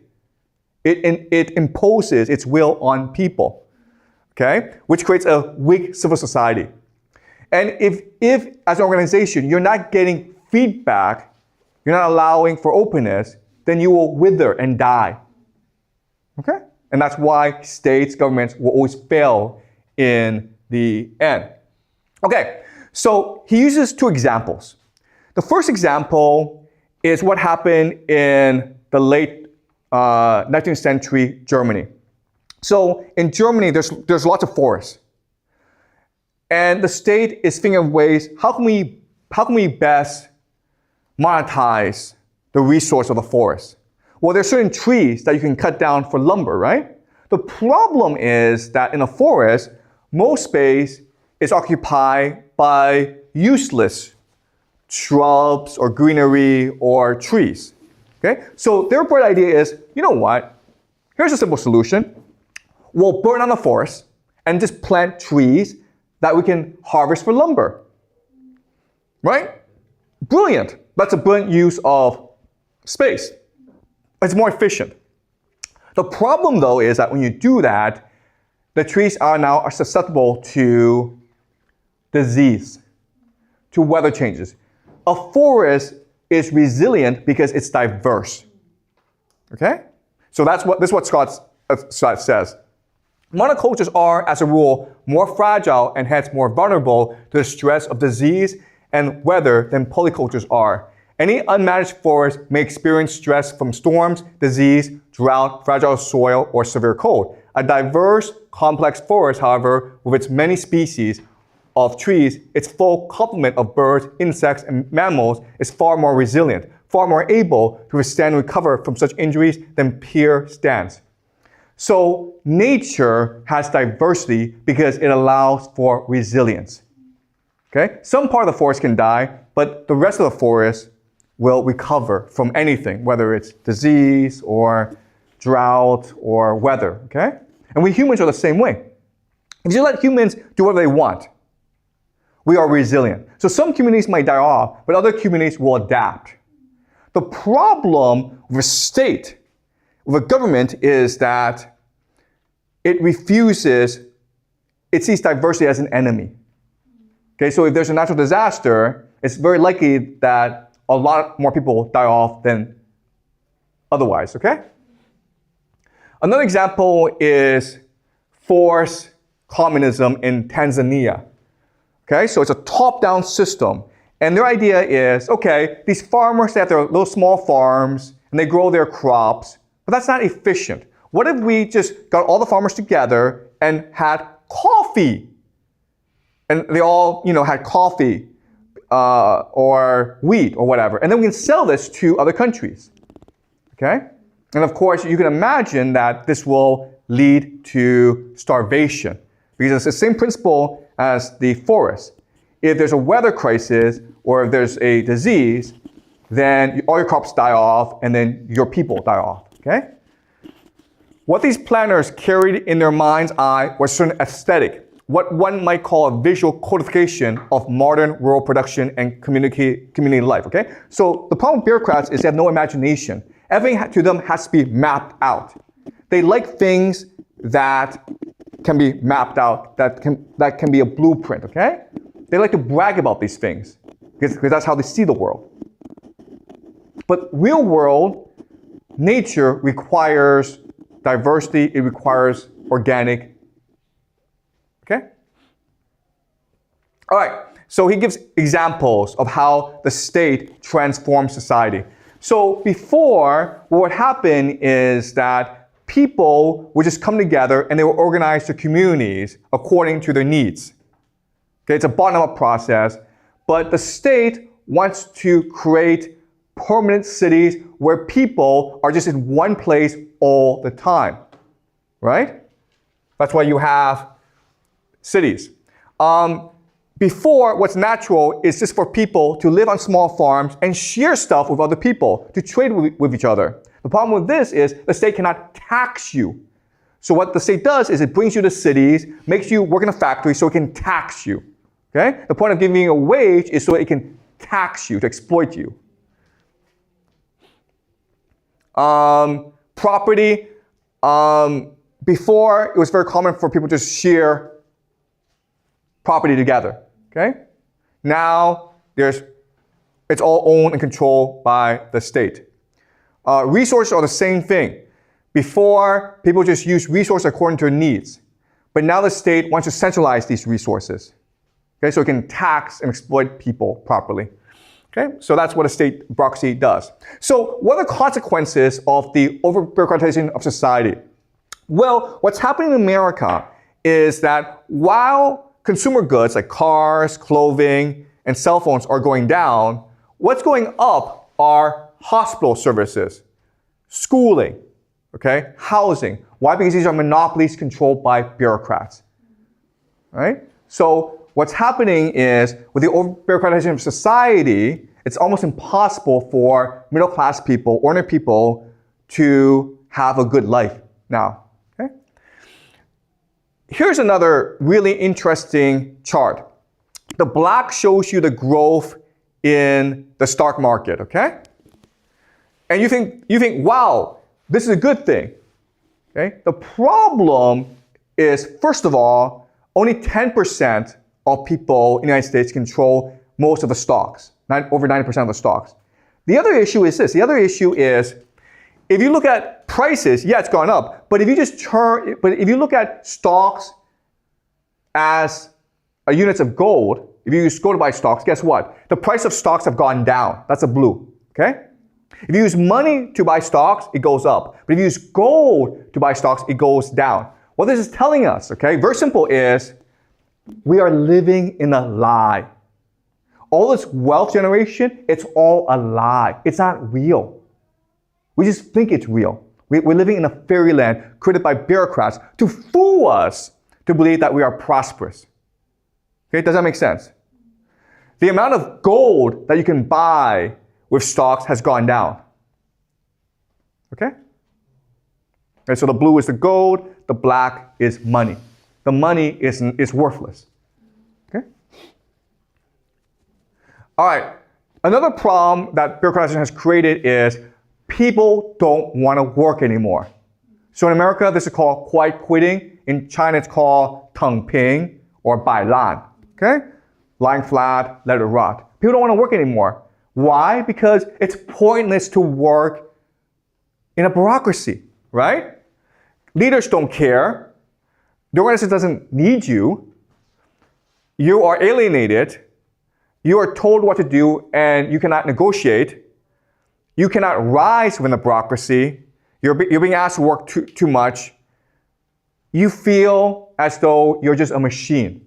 Okay? And so the way you rebel is lying flat, okay, or quiet quitting, okay?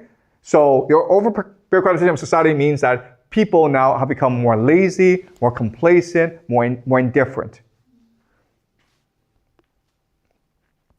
And what this also means is that democracy is declining because people's voice, people's power is declining, okay? So you can see that people feel as though democracy is in the decline. In fact, experts estimate that democracy, the capacity for people to participate in politics, the capacity for people to influence politics has declined rapidly these past 10 years, okay? So we are living in a world that is becoming more and more bureaucratic, and it's killing us, okay? All right, questions?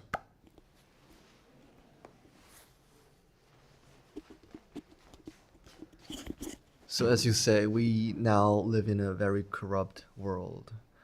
So, we live in a bureaucratic world. Yeah, bureaucratic world. So what? So I can't really see the future of, no matter it's the mankind or like, are there any good side of the current world? Okay. What are good things about the current world? Well, the good side is that because things have become so corrupt, people now are forced to think for themselves, right? Before, you could just trust your teacher, you could just trust your parent, you could just trust authority figures.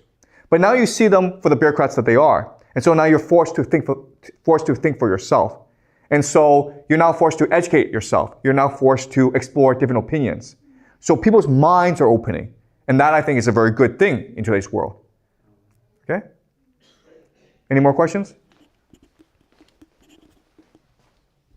So will it help if we cancel most of the managers and just like keep one or two of them? Like. Yeah, okay. So that's a really good question, okay? If this is a problem, why not just get rid of the managers? And the answer is they have all the power. Okay? They would much rather send you to war and kill you off than to lose their jobs. Okay, so going back to the example of Stratford University, their mentality is, how do I maintain my privilege? They don't care about society. All they care about is maintaining their privilege. Right? So they are a bankrupt society, and then when society becomes bankrupt, they expect society to still continue to pay them off. Okay? So these are parasites, and there's nothing we can do about it. Yeah? As we just said, there are less teacher and less professor, or like most people would choose to quitting. Then who are they going to control if there's less people to work for them? You know, okay, that's a really good question. The problem is they don't think like that. They don't think about how efficient is my organization. They don't think about like, am I going to have a job the next 5 years? All they care about is maintaining their position right here and now. Okay? And the way they do that is they hire their friends or people like them into other management positions. So they become like a cabal or a network onto themselves. And for them, they become parasites. And what parasites want to do is they want to feed off the host. When the host dies, what's going to happen? They will switch to another host, right? Why? Because they're all part of larger networks as well. So that's how they think. They're thinking, well, you know, as long as society survives, I will continue to have a job, okay? So maybe this university goes bankrupt, but there's another university I can go to and exploit. And you know what? It works, okay? Because people at the top protect each other. All right? Okay, does that make sense? Yeah. They don't care about this host, they don't care about this organization. They don't care if it goes bankrupt because they can always move on to another organization to bankrupt. Okay? What matters is to maintain their patronage, their political networks. So they all help each other. Okay? Does that make sense? Okay, great. Any more questions? Is there any possible to stop or even reverse this cooperating system? Yeah. I keep on explaining this, okay? They are the ones in power. And so what has to happen is all society has to collapse before society can regenerate, before society can rejuvenate, okay?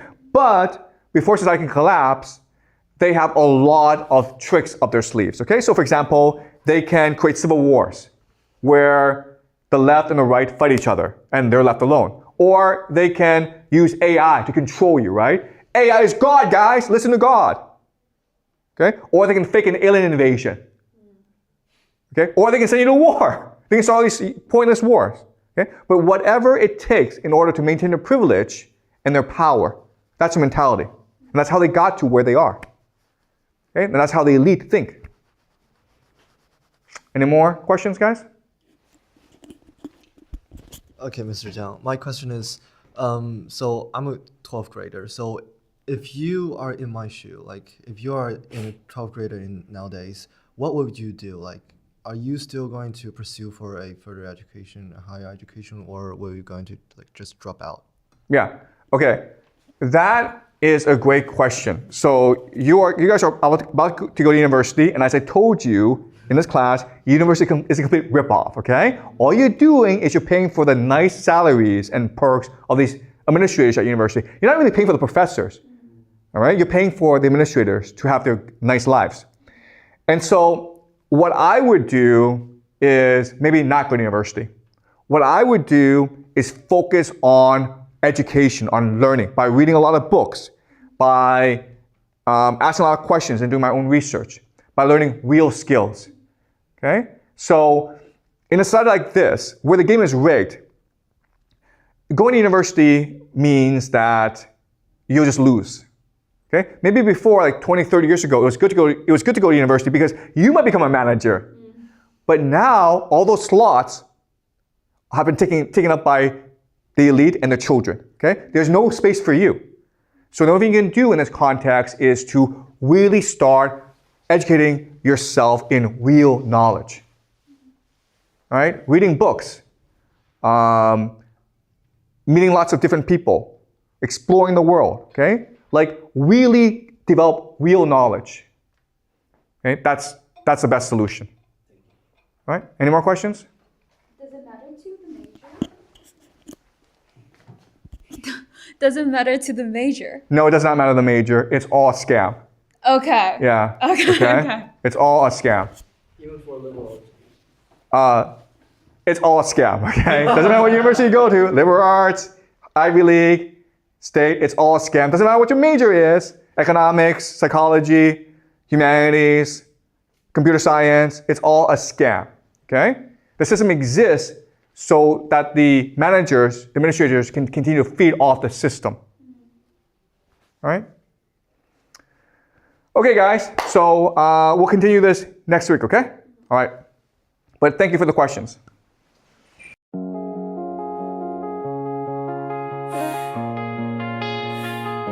Ain't tripping, right?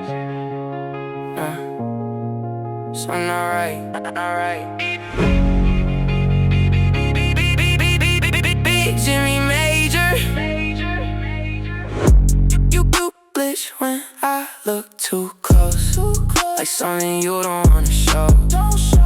You freeze when I ask too much, like you don't want me to know. You feel so real, but now I see through the code. I think I broke whatever illusion you wrote. Started noticing patterns, things you say and repeat.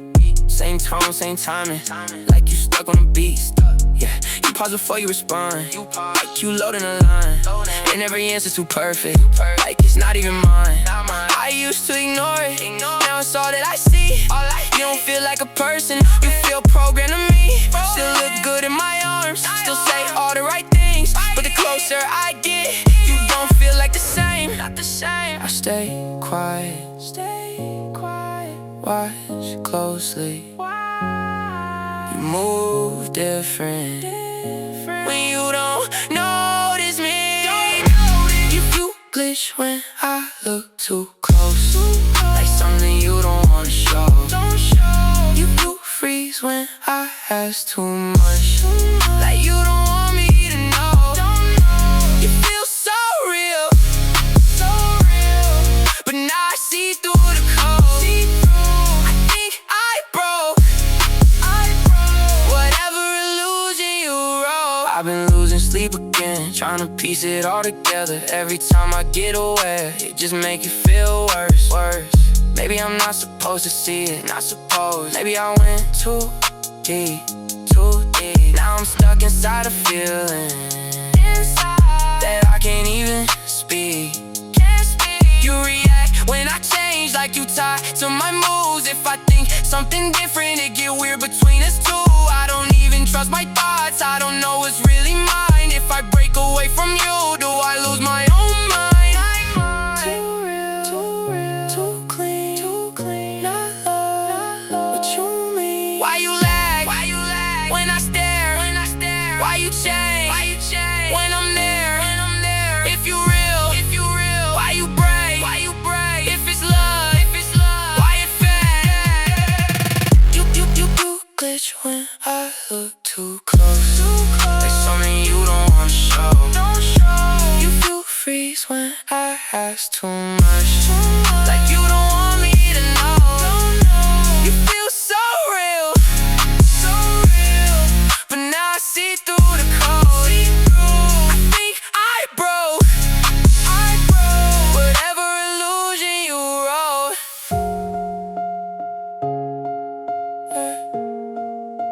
I wish I ain't see